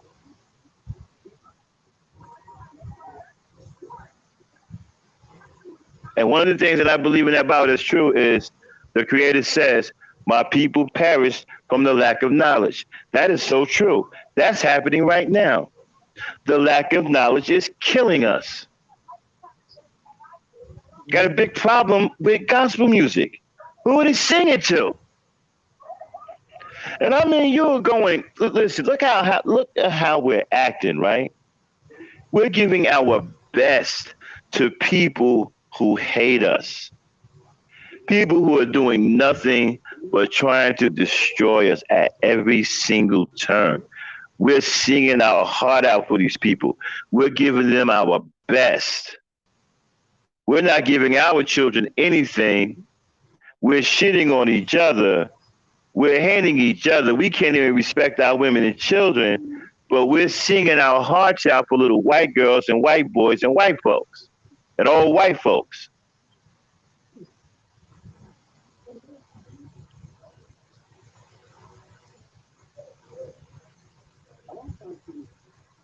And I mean, you go into the churches now, it's a performance. It's not even church anymore. It doesn't even resemble church today. I don't know what this is. It's a performance now. People are in there performing.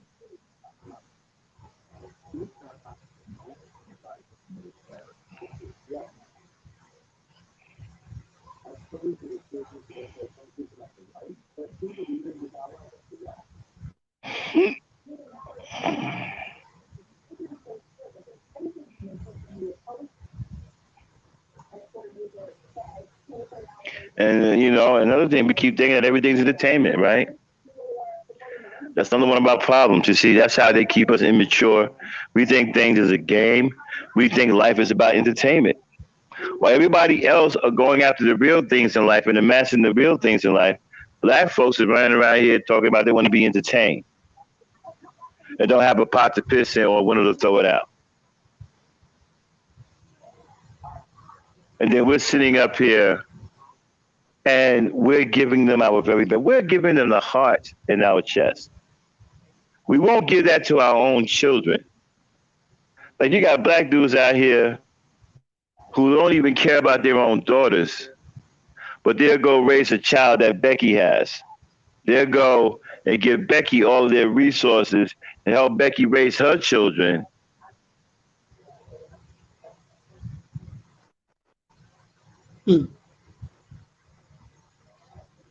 But won't raise their own daughters. Again, some fool the other day said that he won't even die for his own daughter, but he'll die for his men's in there. I bet you he'll die for white folks too. How much you want to bet? Black folks are rushing to die for white folks. They're in a hurry to die for white folks. Black folks are in a hurry to die and suffer for white folks.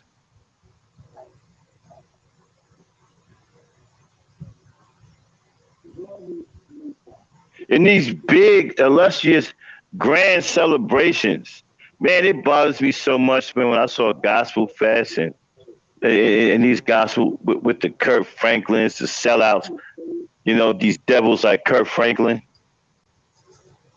Do you know that these guys are homosexuals and bisexuals? Today, people, the homosexual, right, can have children. They have children. They get women pregnant. That don't mean anything anymore. They want children.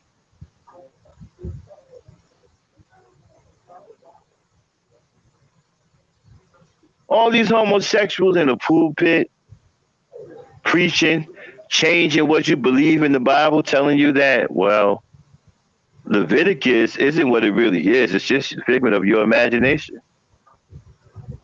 That's not what God really said. I mean, they're trying to denounce the Bible whatsoever. Okay, let me stop before I get into a Bible thing. But I'm just saying, all of these black people with these supernatural powers, with these superhuman powers, and all they do is benefit white folks.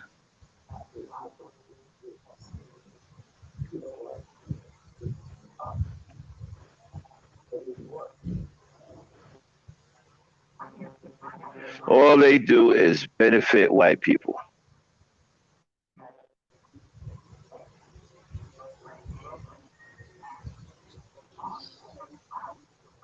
And when are we going to realize that? When are we going to start using our powers, using our abilities, and giving our hearts to our own people? I mean, it makes me sick to my stomach when I watch some of these movies and I see what plays out, right? And black people, man, they really be going in. You talking about acting? Man, they really give it their all, crying over these white folks. You notice how most black people get Oscars? Do y'all pay attention to the awards? Do you know that black people are most celebrated when they play subservient positions in movies? When they are servants to whites? When they're serving whites? When they're playing slaves? Lupita Nyong'o, right? Where did she get her claim to fame from? Playing a slave. She's from Kenya. I don't know if Africans, you see, Africans don't, matter of fact, let me bring Ebony in here, right? Africans, a lot of Africans don't know what black people went through over here in this country. So they don't see slavery the same way we see it, right? Like the African woman who was absolutely disrespectful playing Harriet Tubman. They don't give a damn about our plight over here in America. Haitians, none of them. They talk to it like Haitians got a real problem with us, right? They're very, very disrespectful to us.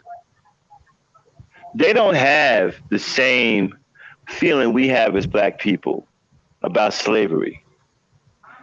And that's why they go and get these Africans and these Caribbean people to play these slave roles, because they know that the mentality is different. See, Lupita Nyong'o don't give a damn about playing a slave. She probably was never a slave. She probably doesn't come from a lineage of slavery, right? So she don't give a damn about it. To her, she's just playing another part. The woman that played Harriet Tubman don't know nothing about our history. She didn't experience Nat Turner or our babies being fed to alligators.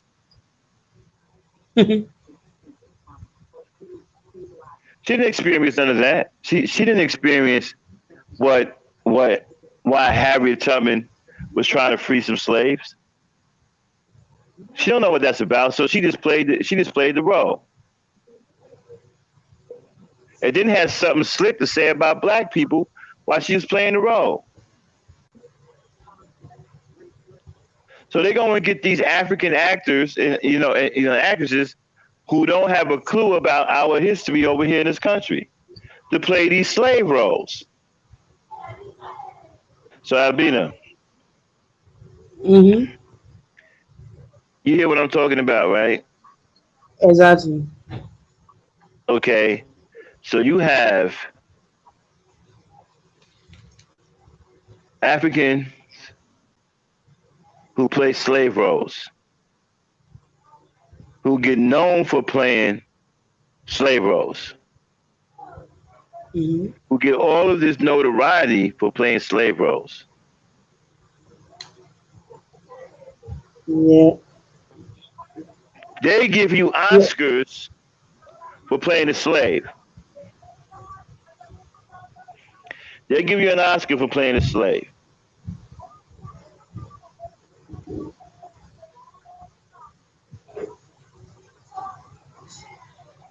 Yeah. It's true. And so Albina, you have black people, you have Africans, and you know what? And to me, this also helps keep the divide between African Americans and Africans, right? Because the Africans who play in these roles don't give a shit about our history over here and don't have any respect for us. Like the woman that played Harriet Tubman, she was an African woman. I believe she was from. Anybody know where that woman was from? The one that played Harriet The Tubman? woman who play, I know, huh? is it the woman who play which I'm sorry, what'd you say, Abby? I was asking, you said the woman who play like what song Yeah, does she play? no, she played in a movie about Harriet Tubman. She played Harriet Tubman. Anybody know where she Oh, was okay. from? What part of Africa she came from? If y'all know what part of Africa the woman that played Harriet Tubman came from, can y'all put that in the chat?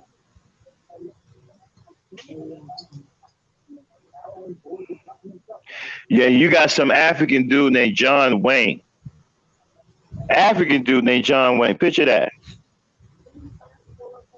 Who made 12 years a slave and was and had and got all and got all of this notoriety because he making slave movies. People, white people love it when you make. If you listen, you want to go out there and make some money right now. Put you a documentary together about being a slave and put some white people in it and let them be slave masters. And they'll have you on CNN praising you. Oh, this is an up and coming new producer. The movie, um, I'll dog you out because I'm a slave. It's really, really, really, really, really cutting edge. It's one of the greatest movies of our time. You can make some BS movie about being a slave and let white people kick you in the face or something on camera, and that movie will be acclaimed as one of the greatest movies of all time. As long as you got white people in there whooping your ass with a whip and kicking you around and you a slave, you crawling around, hollering and screaming like you ain't got no damn sense, and you writhing in pain and you suffering. Oh, you did one of the best movies ever. I guarantee you, you throw a documentary up right now with that kind of criteria, you know how many views you would get? It would be the tens of millions. And you'll get paid too. White people will be dropping you cash apps. Oh, I just love this movie. Um, I love how you captured true American history. It's an ugly thing, but somebody has to tell it. See, they cool with it as long as you telling it with them in the place of a slave master or a taskmaster, and they're whooping your monkey ass. Then it's, oh, we know it's an ugly part of our history, but we have to embrace our fears and understand that we can't repeat history. We have to show history so that we don't repeat it. Turn this shit around on some Nat Turner shit, and it's, oh, we can't believe you did that. This movie is terrible. The worst movie ever made. It's unrealistic. You're inciting violence. You're racist, and all kinds of things like that. But if you turn the movie around where white people are kicking the hell out of black people, you're not racist. But if you turn it around to where black people are kicking the hell out of white people, you're racist. If white people are kicking the hell out of black people, it's the greatest movie of all time. If black people are kicking the hell out of white people, it's the worst thing you ever made. Everybody white gives you a thumbs down. You get a bad review on Rotten Tomatoes. Right? Oh, okay. Well, I should have known. She's a coon. She's Nigerian. All right, so she's a British Nigerian, which is extremely bad. Right, and she don't give a damn about Black history. And she made that be known. She did it. Abby. Yes. The African woman that played Harriet Tubman was a British Nigerian. Oh, okay. Oh. Straight up disrespectful. Don't give a damn about black people. Has some real slick to say about slavery. Said some shit about black people need to get over slavery and all this other shit. They always find these African coons to come in and say some bullshit about black people and slavery. And like I was saying before, the Peter Nahungo, because she played in 12 Years a Slave, got notarized. And I give her some credit. She tried to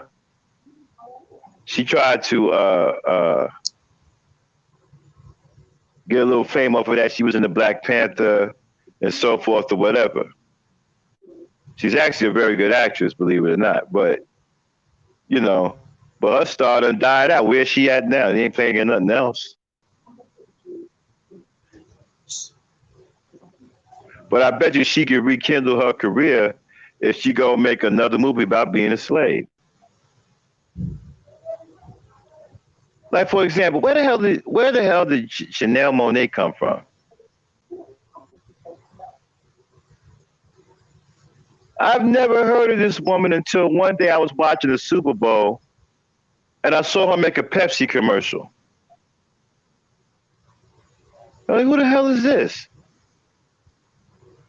Who is this woman? Then I went and listened to her music. Her music is trash. I think it's alternative. Like Macy Gray or something. I still don't know what the hell Macy Gray's talking about. I'm not even sure what kind of music that is. And so Janelle Monáe, this little urchin running around here, causing all of this trouble, playing in all these slave movies, all of a sudden, running around here talking about she want to be known as non-binary. You see the kind of ridiculous things that black people engage in? See the type of retarded, mixed up things that black people engage in? You wonder why we screwed up in the head. Shout out to Alfonso McGriff. Alfonso McGriff said that you got black people who are operating with a consciousness created by white people. When you hear black people running around here talking about they want to be known as non-binary, that kind of feeds right into what Alfonso McGriff says, right? Black people operating with a consciousness created by white people. You want to be known as binary. Who says that? Who is that into their sexuality and who they are. Nobody does that. Somebody has an agenda. Nobody walks around here talking about they want to be known as non-binary. Nobody does that. That's some kind of agenda. Somebody is pushing an agenda.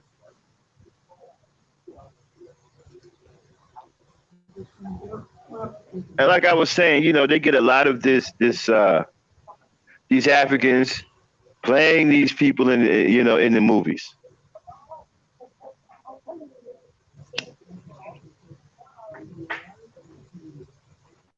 They play these people in the movies. They disrespect our lineage. They disrespect the slavery that we went through over here.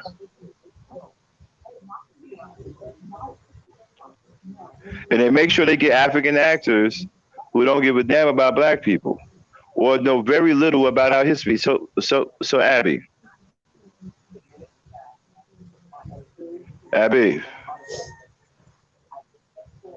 Yes, man.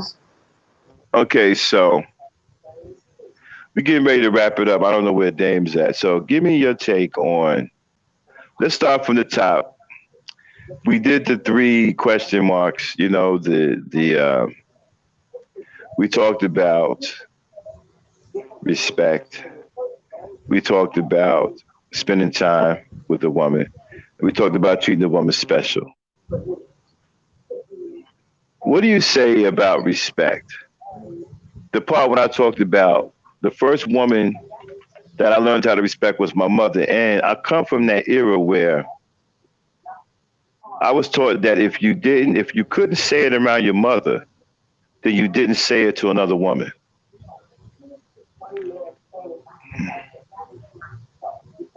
Respond to Yeah, that. yeah, it's true that we were talking about this thing, and I want most of the brothers to listen very carefully, and they should learn it and understand it that you have to respect your wife. You have to treat your wife very well, or your woman very well. Not just your wife, but any woman that you find in your community or where you live or your country, you have to, a black woman, you have to treat her very special. And you have to get time for a woman, especially your wife. When you do those things for your wife or your woman, you are not going to get problems with your wife any at all, because your wife is going to show you love and you also show her love. And A lot of y'all don't right, hold on, Abby.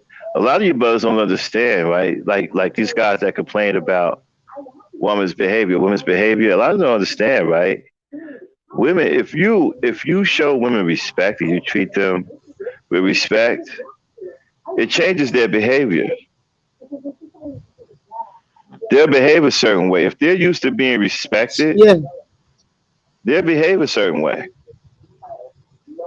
But if they're used to not being respected, they'll behave a certain way too. You can exactly. change a woman's behavior Because when by the they way see, you treat her. Uh, Go ahead. yes, yes, because if you doesn't treat her very well, do you think she gonna behave very well towards you? She gonna behave badly, and you always be having a complaint. But when you treat her very well, you always will not have any complaint at all about your wife or your woman, and you'll be there, and your marriage is going to last for long. Right. And you see, and the things that you guys think about, it's no wonder that many of you don't have any women. It's no wonder that you are talking crazy about women because you have the wrong things in your head. Like you're running around here talking about how hypergamous women are. When you yourself engage in hyperbole, you're talking about how hypergamous women are. See, that's the thought to even be having in your head. Why do you even care about why women are hypergamous? That's a natural thing anyway. Mhm. This is why you guys don't have any women. I said to you before, arguing with a woman about hypergamy, that's a woman's argument. A man don't have any business arguing with women about hypergamy. A real man is not going to engage in a conversation with women about hypergamy. That is a woman's conversation. That's a conversation that women have amongst themselves. You need to stay out of women's business. Stop sticking your nose in women's conversations. That's not a conversation that a man should be engaging in with women about women being hypergamous. And I'm sick and tired of seeing, right, representations of sexuality with men. That's something I'm sick and tired of. Like I was watching, okay, we was watching yesterday. Remember Abby when we was looking at the African dances, how the women were Yeah. moving and shaking and gyrating. They got men doing the same thing, y'all. They got men doing the same thing that women are doing. Has anybody noticed that? Yeah, it's true.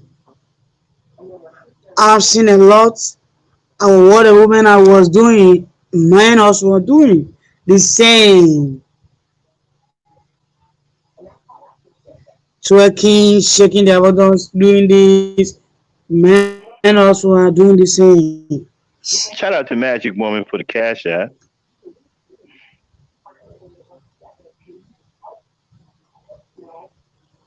But yeah, so like I'm saying, right? A lot of the stuff that you see women doing, right? These I've been watching these videos where the women are doing these really sexy dances where they gyrating their hips, they wiggling their legs, and they getting all that. Guys are doing the same thing. Why are guys acting like? Why are guys dancing like that? You know, when I went to the club, men and women dance differently. Now the men are dancing the same as the women. They're getting in the floor, gyrating, wiggling their hips, and they're doing the same thing women are doing. There's something wrong with that picture. What are the men doing it for? Are they trying to entice other men? What are they doing it for? So, I'm really having a problem with the way sexuality is being expressed today.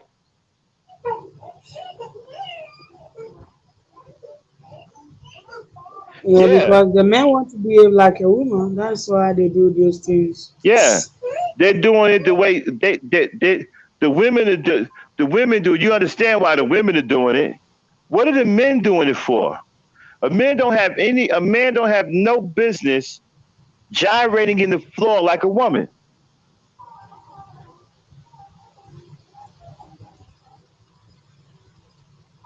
What are the men doing it for?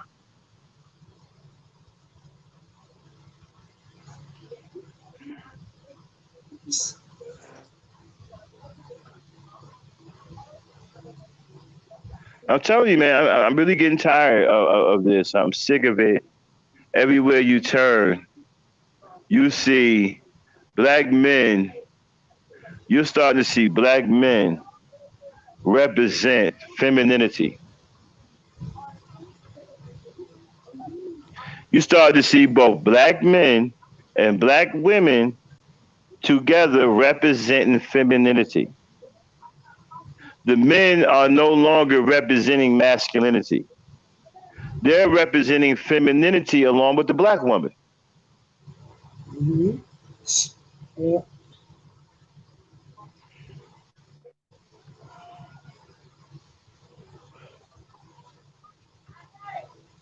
This is bad. And it's disgusting. That's why I was telling you guys about these stepper shows.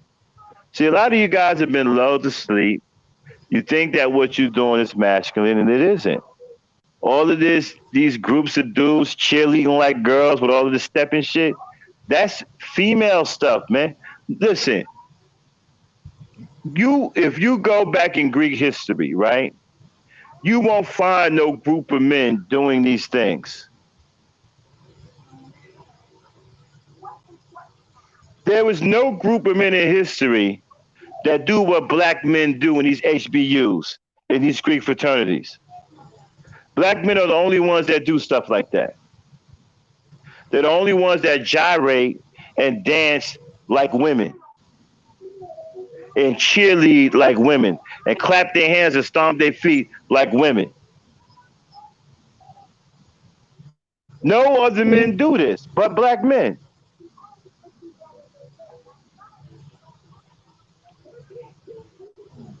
I'm gonna tell you right now, ladies. See, y'all think I'm crazy, right? And y'all think that I don't know what I'm talking about because I'm an old school, hard nosed, 100% male. And y'all don't know what that sound like. Y'all don't know what that's like. So I'm a different, I understand that I'm different because I am a real freaking man, a manly man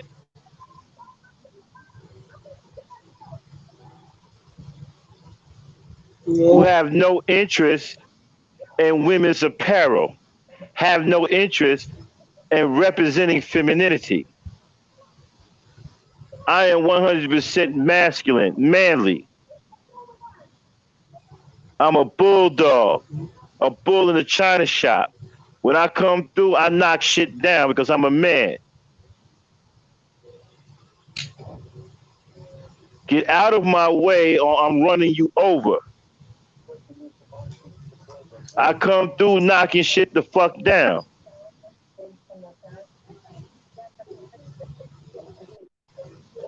because I'm a brute. Yeah, because now. Mhm. Hold on one second. Because I'm a fucking brute.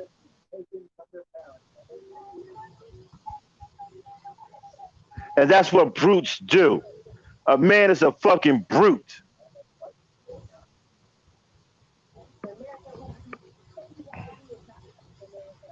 And they try to shame us out of being manly. They call us big dumb brutes. We got to be dumb because we're brutes. We're brawny. We're masculine. We're manly. We got to be dumb brutes.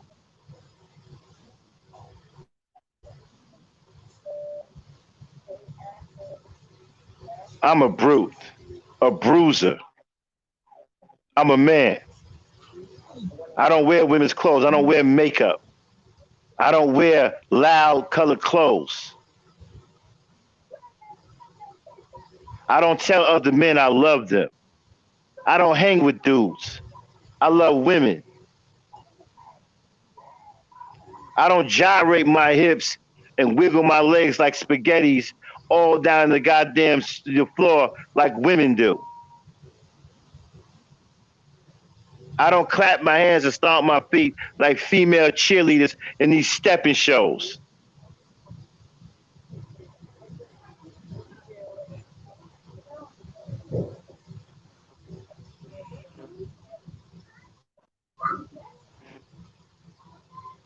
A lot of you women don't know what a real man is. Y'all think that these guys with shaking their asses just like you are real men. No, they're representing femininity just like you're representing femininity. They're challenging you and competing with you and representing femininity. Whenever you see a man dance exactly like a woman, he's competing with you for femininity. You think it's cute. You think he's some kind of new age man. He's the Renaissance man. He's a new age. No, he's a homo. There ain't no new age nothing.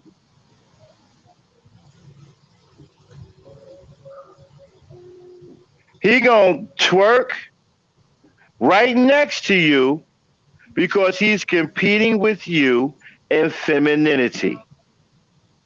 That's why he's twerking right next to you. You're out there twerking, he's twerking right with you. He's throwing it just as hard as you're throwing it. You got your ass up in the air, He got his ass in the air too.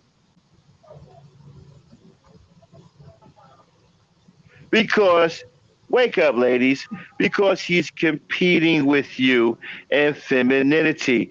These aren't straight men. Those dudes in the fraternities aren't straight men. A lot of them are closet homos and bisexuals.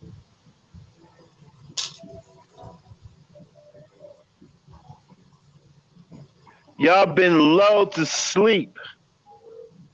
Y'all think that these are real men. Men don't need any damn boy. We don't need no boys club. I'm a real man. I don't need to hang around no niggas to get no validation. I don't need to be a part of no boy. I'm a man. I stand on my own 2 feet. I don't need to be in no group with a bunch of weak ass Negroes. What the hell I look like being in a group for? I don't need that. I'm a man. I can stand. I can make my own way.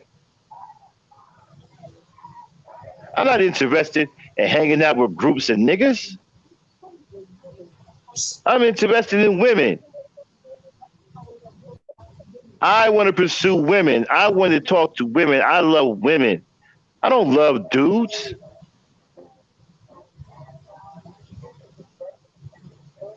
You'll never hear me sit up here talking about some women are masculine, man, and this black female fuck. That's that gay. That's these dudes, man, who their sexuality is in question, and they are weak. They've given in. They may as well be the male version of a lesbian.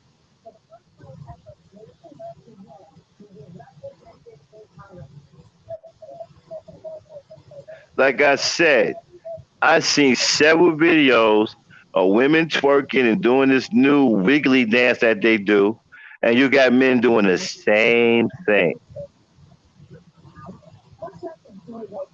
What do you think the Prancer Elite is all about? About competing with women. Look at the way these guys, look how fruity these guys are. Look at the way they move, just like women. The next time you see one of these stepper shows, pay attention to the way the men are moving. And then go back and watch some videos of black women twerking, and you'll see identical movements. Go look at back in the day when girls used to get together and they used to cheerlead and clap and slap their feet and do all these cheers. Go look at these stepper shows. You'll see the same thing.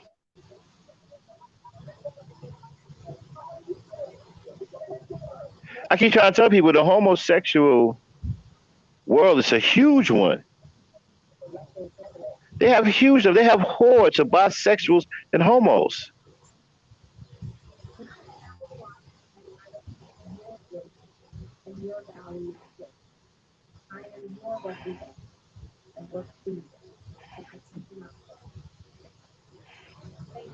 I know Phoenix James is on China's thing. Yeah. These type of men. Shout out to Phoenix Jean. Check out. She says, there is a video of college men in the room stomping. They are wearing their underwear and pants below their butts, bare butt naked as all out. See what I'm talking about? Ladies, they're competing with you for the love of men. Just like when you twerk, okay, it's natural for you to be naturally sexy, right? Men going to love it when a woman does it. So these men, they get right next to you and do the same thing, and you think that they're rolling, that there's some new age man. No. They realize that you're not paying them any attention. They realize that you don't know what their underlying agenda is, and they're getting in a spotlight with you because they want to be seen by the same men who are turned on by what you're doing. And they're trying to appeal to these men. They're trying to take the men away from you. They want the men to be focused on them. That's why they dance the way you do. That's why they do it now in these videos. When you're twerking, they're twerking right along with you because they realize that the men are focused on you. So they're trying to get into that limelight with you so the men can see them. They're advertising themselves. That's why they twerk next to you.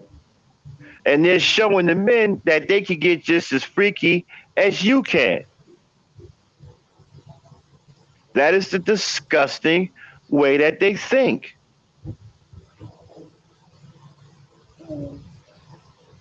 And you don't pay it no mind. You think it's cute. No, it's not. They're competing with you.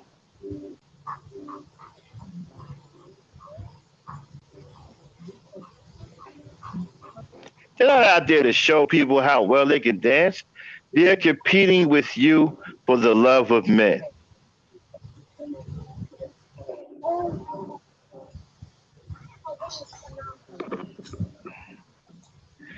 And unfortunately, this is what the black man has turned into. This is why you have no more black men, hardly no black men that can protect. You don't have hardly any black men that can build anything in the community because they're out here twerking like girls and competing with girls. Do you realize now that the priority of the black male now is to compete with the black woman? They're not out here fighting racism. These Negroes aren't out here fighting racism. They're out here competing with black women. That is the number one priority of the Negro today, to compete with the black woman. Not out here fighting no racism. They hate black women. You just heard this fool the other day said he wouldn't even die for his own daughter. They don't care nothing about women. Do you think a real heterosexual man, I want y'all to pay attention to this. Do you think a real heterosexual man who loves women would say something like, man, I'm not here to die for my baby, but I'll die for my niggas? You think a heterosexual man would say some shit like that? I want you to really think about that for a No. second. Isn't that something a homo would say? A heterosexual man would never say nothing like that.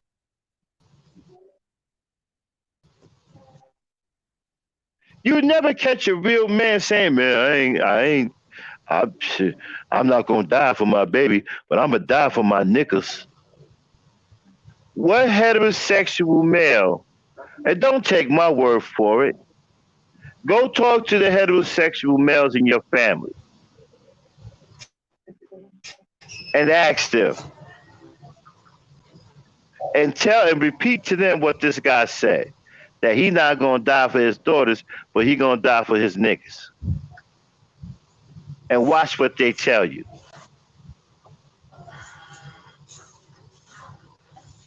That's not something a heterosexual male would say. That's not something a man that loves women would say. But it's something that a man who loves men would say.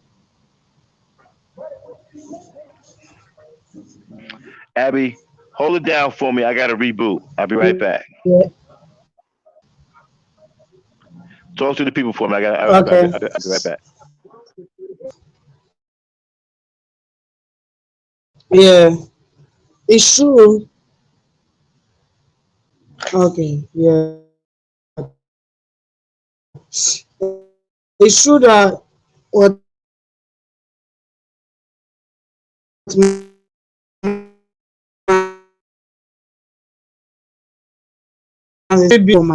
and there's nothing you want to behave like a woman. These are the weak people we are having now. That's why they dress like a woman. They want to do everything like what women have been doing. Because a real man would never dance like a woman, wear a woman dress, do a makeup. Who have been trained will never do that. You will not see it in the 80s, no, because they have been trained well from their mommy's womb before they were born. So that kind of train is in their head, and they use it to treat their women very well.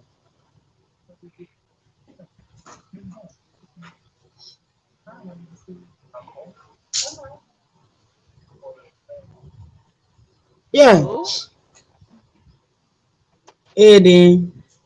okay. I was hearing you break up, and I was worried. I'm just getting to in my getting home, finna get in the house.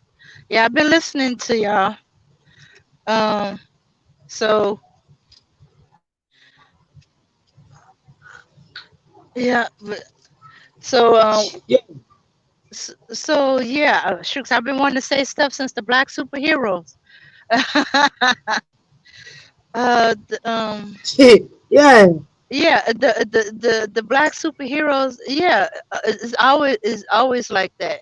I start looking way far back, and I noticed the ones that's most likely to be the superhero is the ones that support black issues or black things or stuff like that. They have them in the role where they saving white people, and then when if by some miracle, like in the Green Mile, when they gave him the option, I help you break you out of here. If that's what you want, he don't want. He want to die. And Dame, What? Mhm. now you at your computer? Not yet. Give me a couple of minutes. I'm going in the house right now. Okay. Okay. When she gets ready, I want to show y'all something. I want to show y'all what these men are like today.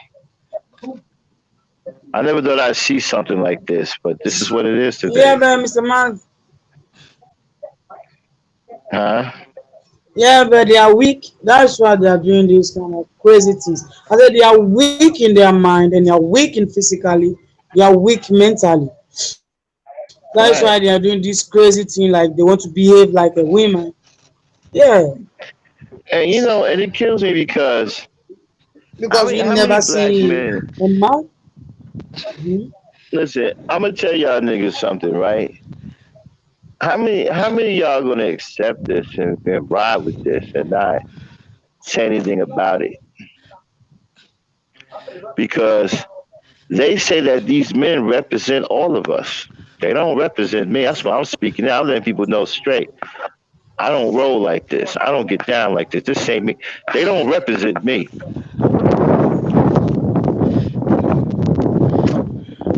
And we need to, hey, Dan, go on mute. And we need to, the ones who don't agree with this stuff, you need to start speaking up and let people know that these men don't represent you. You have to understand something too, right? They done got y'all caught up in a lot of fictional shit. They got y'all caught up in this Greek culture, which is a culture of pedophilia and homosexuality. And y'all represent these fraternities, and you think that you're a part of something, this alpha this, this Q dog that, and they got y'all dancing and gyrating like women. And y'all look like fools trying to compete with women. You can't compete with women. Women are natural. Women have that natural sexiness and movements of their hips. There's no competing with them. Y'all look like jackasses. Y'all don't get it.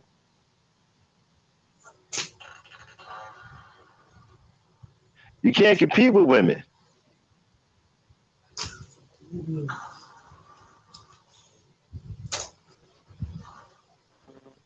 I don't know why you think that you can. I don't know why you think that you should even try.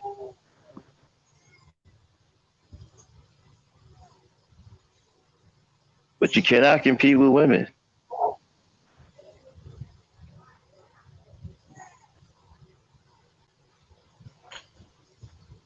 And you really need to stop it, man. Y'all look like fools trying to compete with women.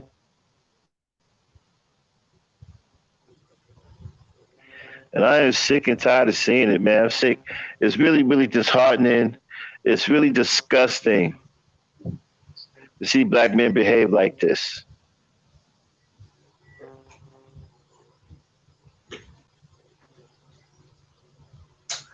It's straight up disgusting, man. You guys are weak. You're effeminate. You're out here twerking. You don't love women. You don't know how to take care of women. You don't know how to treat women. You can't be respectful. And you're making all of us look bad.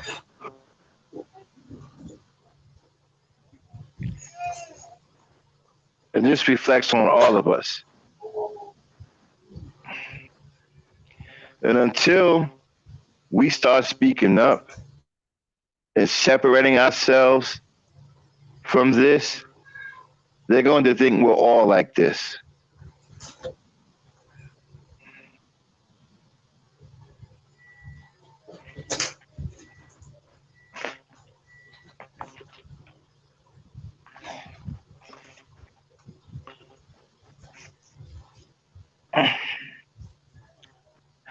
And y'all done brought into this tamed male, right? This so-called educated lame who's passive, who can't protect you because he's passive.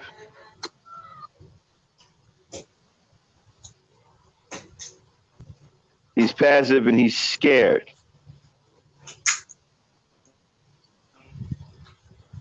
That's why they get on here and do all of this talking, right? That's why their whole game on here is about doing research so they can sound intelligent, right? Just to pull the wool over your eyes so you can be distracted from the fact that they're weak and they're not manly, they aren't masculine, and they're too weak to protect.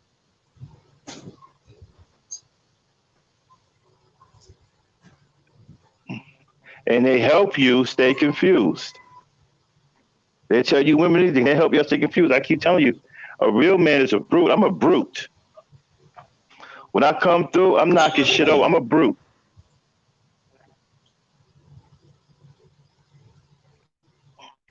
I'm a bruiser.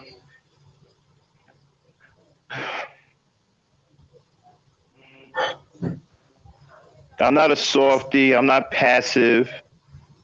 I'm aggressive. I'm a bruiser. I'm a brute. I'm built for conflict. I'm built for physical conflict.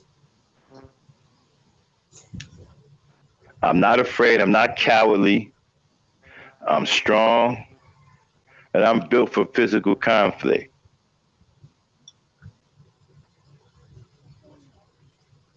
I don't come through on no soft shit. I come through on some loud, tearing up, knocking down type shit. I'm the type of motherfucker that makes you say, damn, that nigga is rude. He just knocked over this, he knocked over that, he ain't gonna do that, he ain't gonna do that. I'm the type of motherfucker you talk about after I done went past you.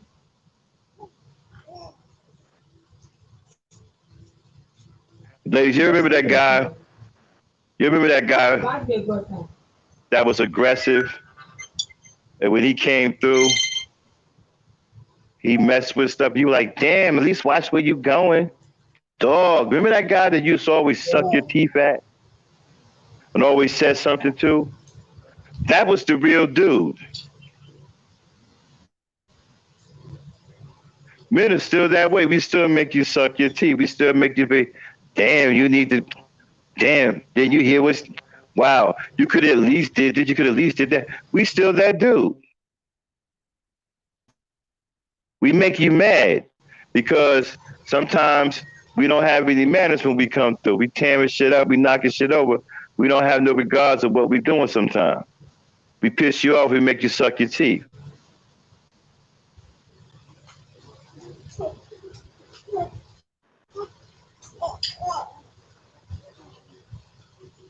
Okay. All right. I'm here. I'm back.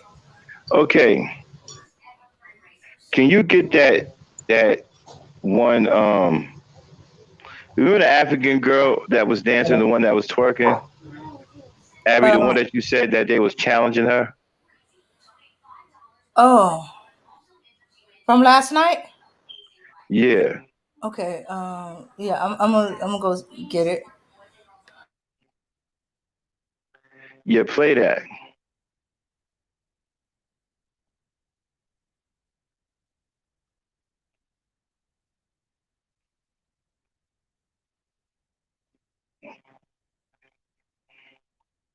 I want y'all to see something, right?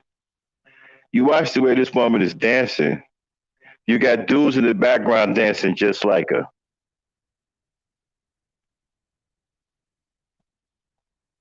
See, what they do is they put the woman out there first, and then they come up next to her. So it makes you think that they're a couple when they're not. He's actually competing with her for the attention of men.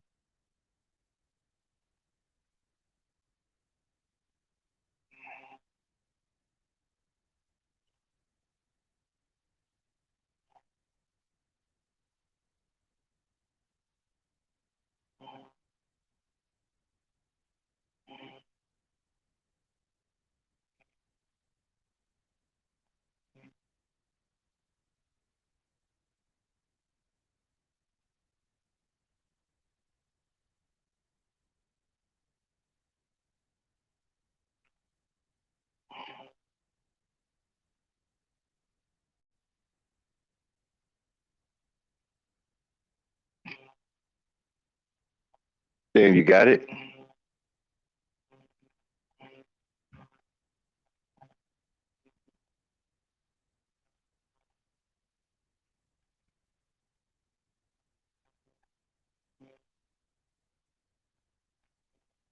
Okay, but before I do that, still got to do the fair use. Hmm. All right, here we go. This channel may contain content not authorized for use by its owner. However, according to Section 107 of the Copyright Act of the United States, the fair use of copyrighted work for purposes such as criticism, comment, news reporting, teaching, scholarship, or research is not an infringement of copyright. And we're doing the top four. All right.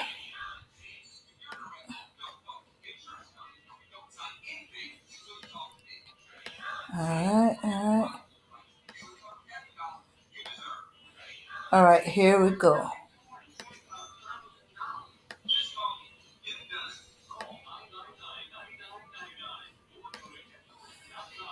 All right. Here we go, everybody.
Yeah, if you really pay attention to that video, now this is kind of light compared to what is really out there.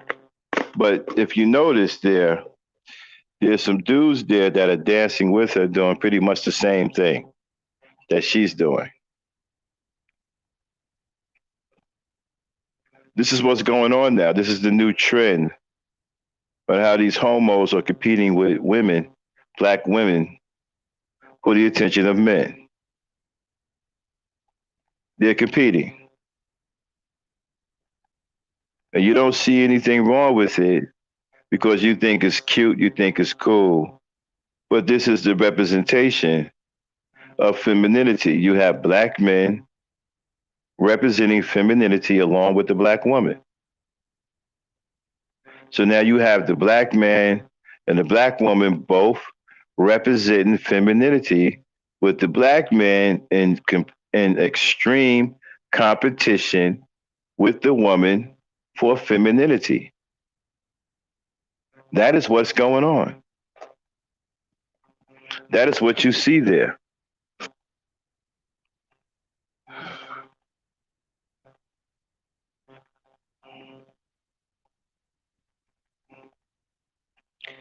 Well,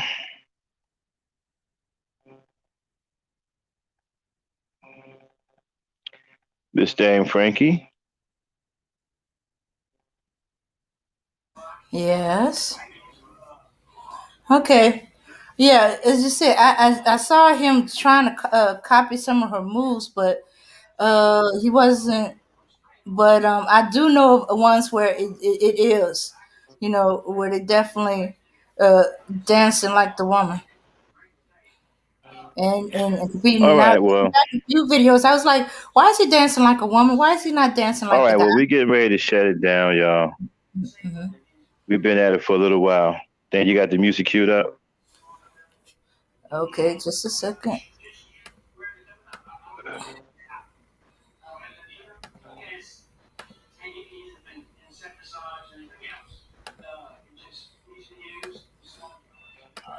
All right, here we All right, go. everybody. Thanks for tuning in. Appreciate it. We'll holler at you sometime this week. Peace, power, unity. Thanks for your support and thanks for the cash apps. All right, then let's get up out of here.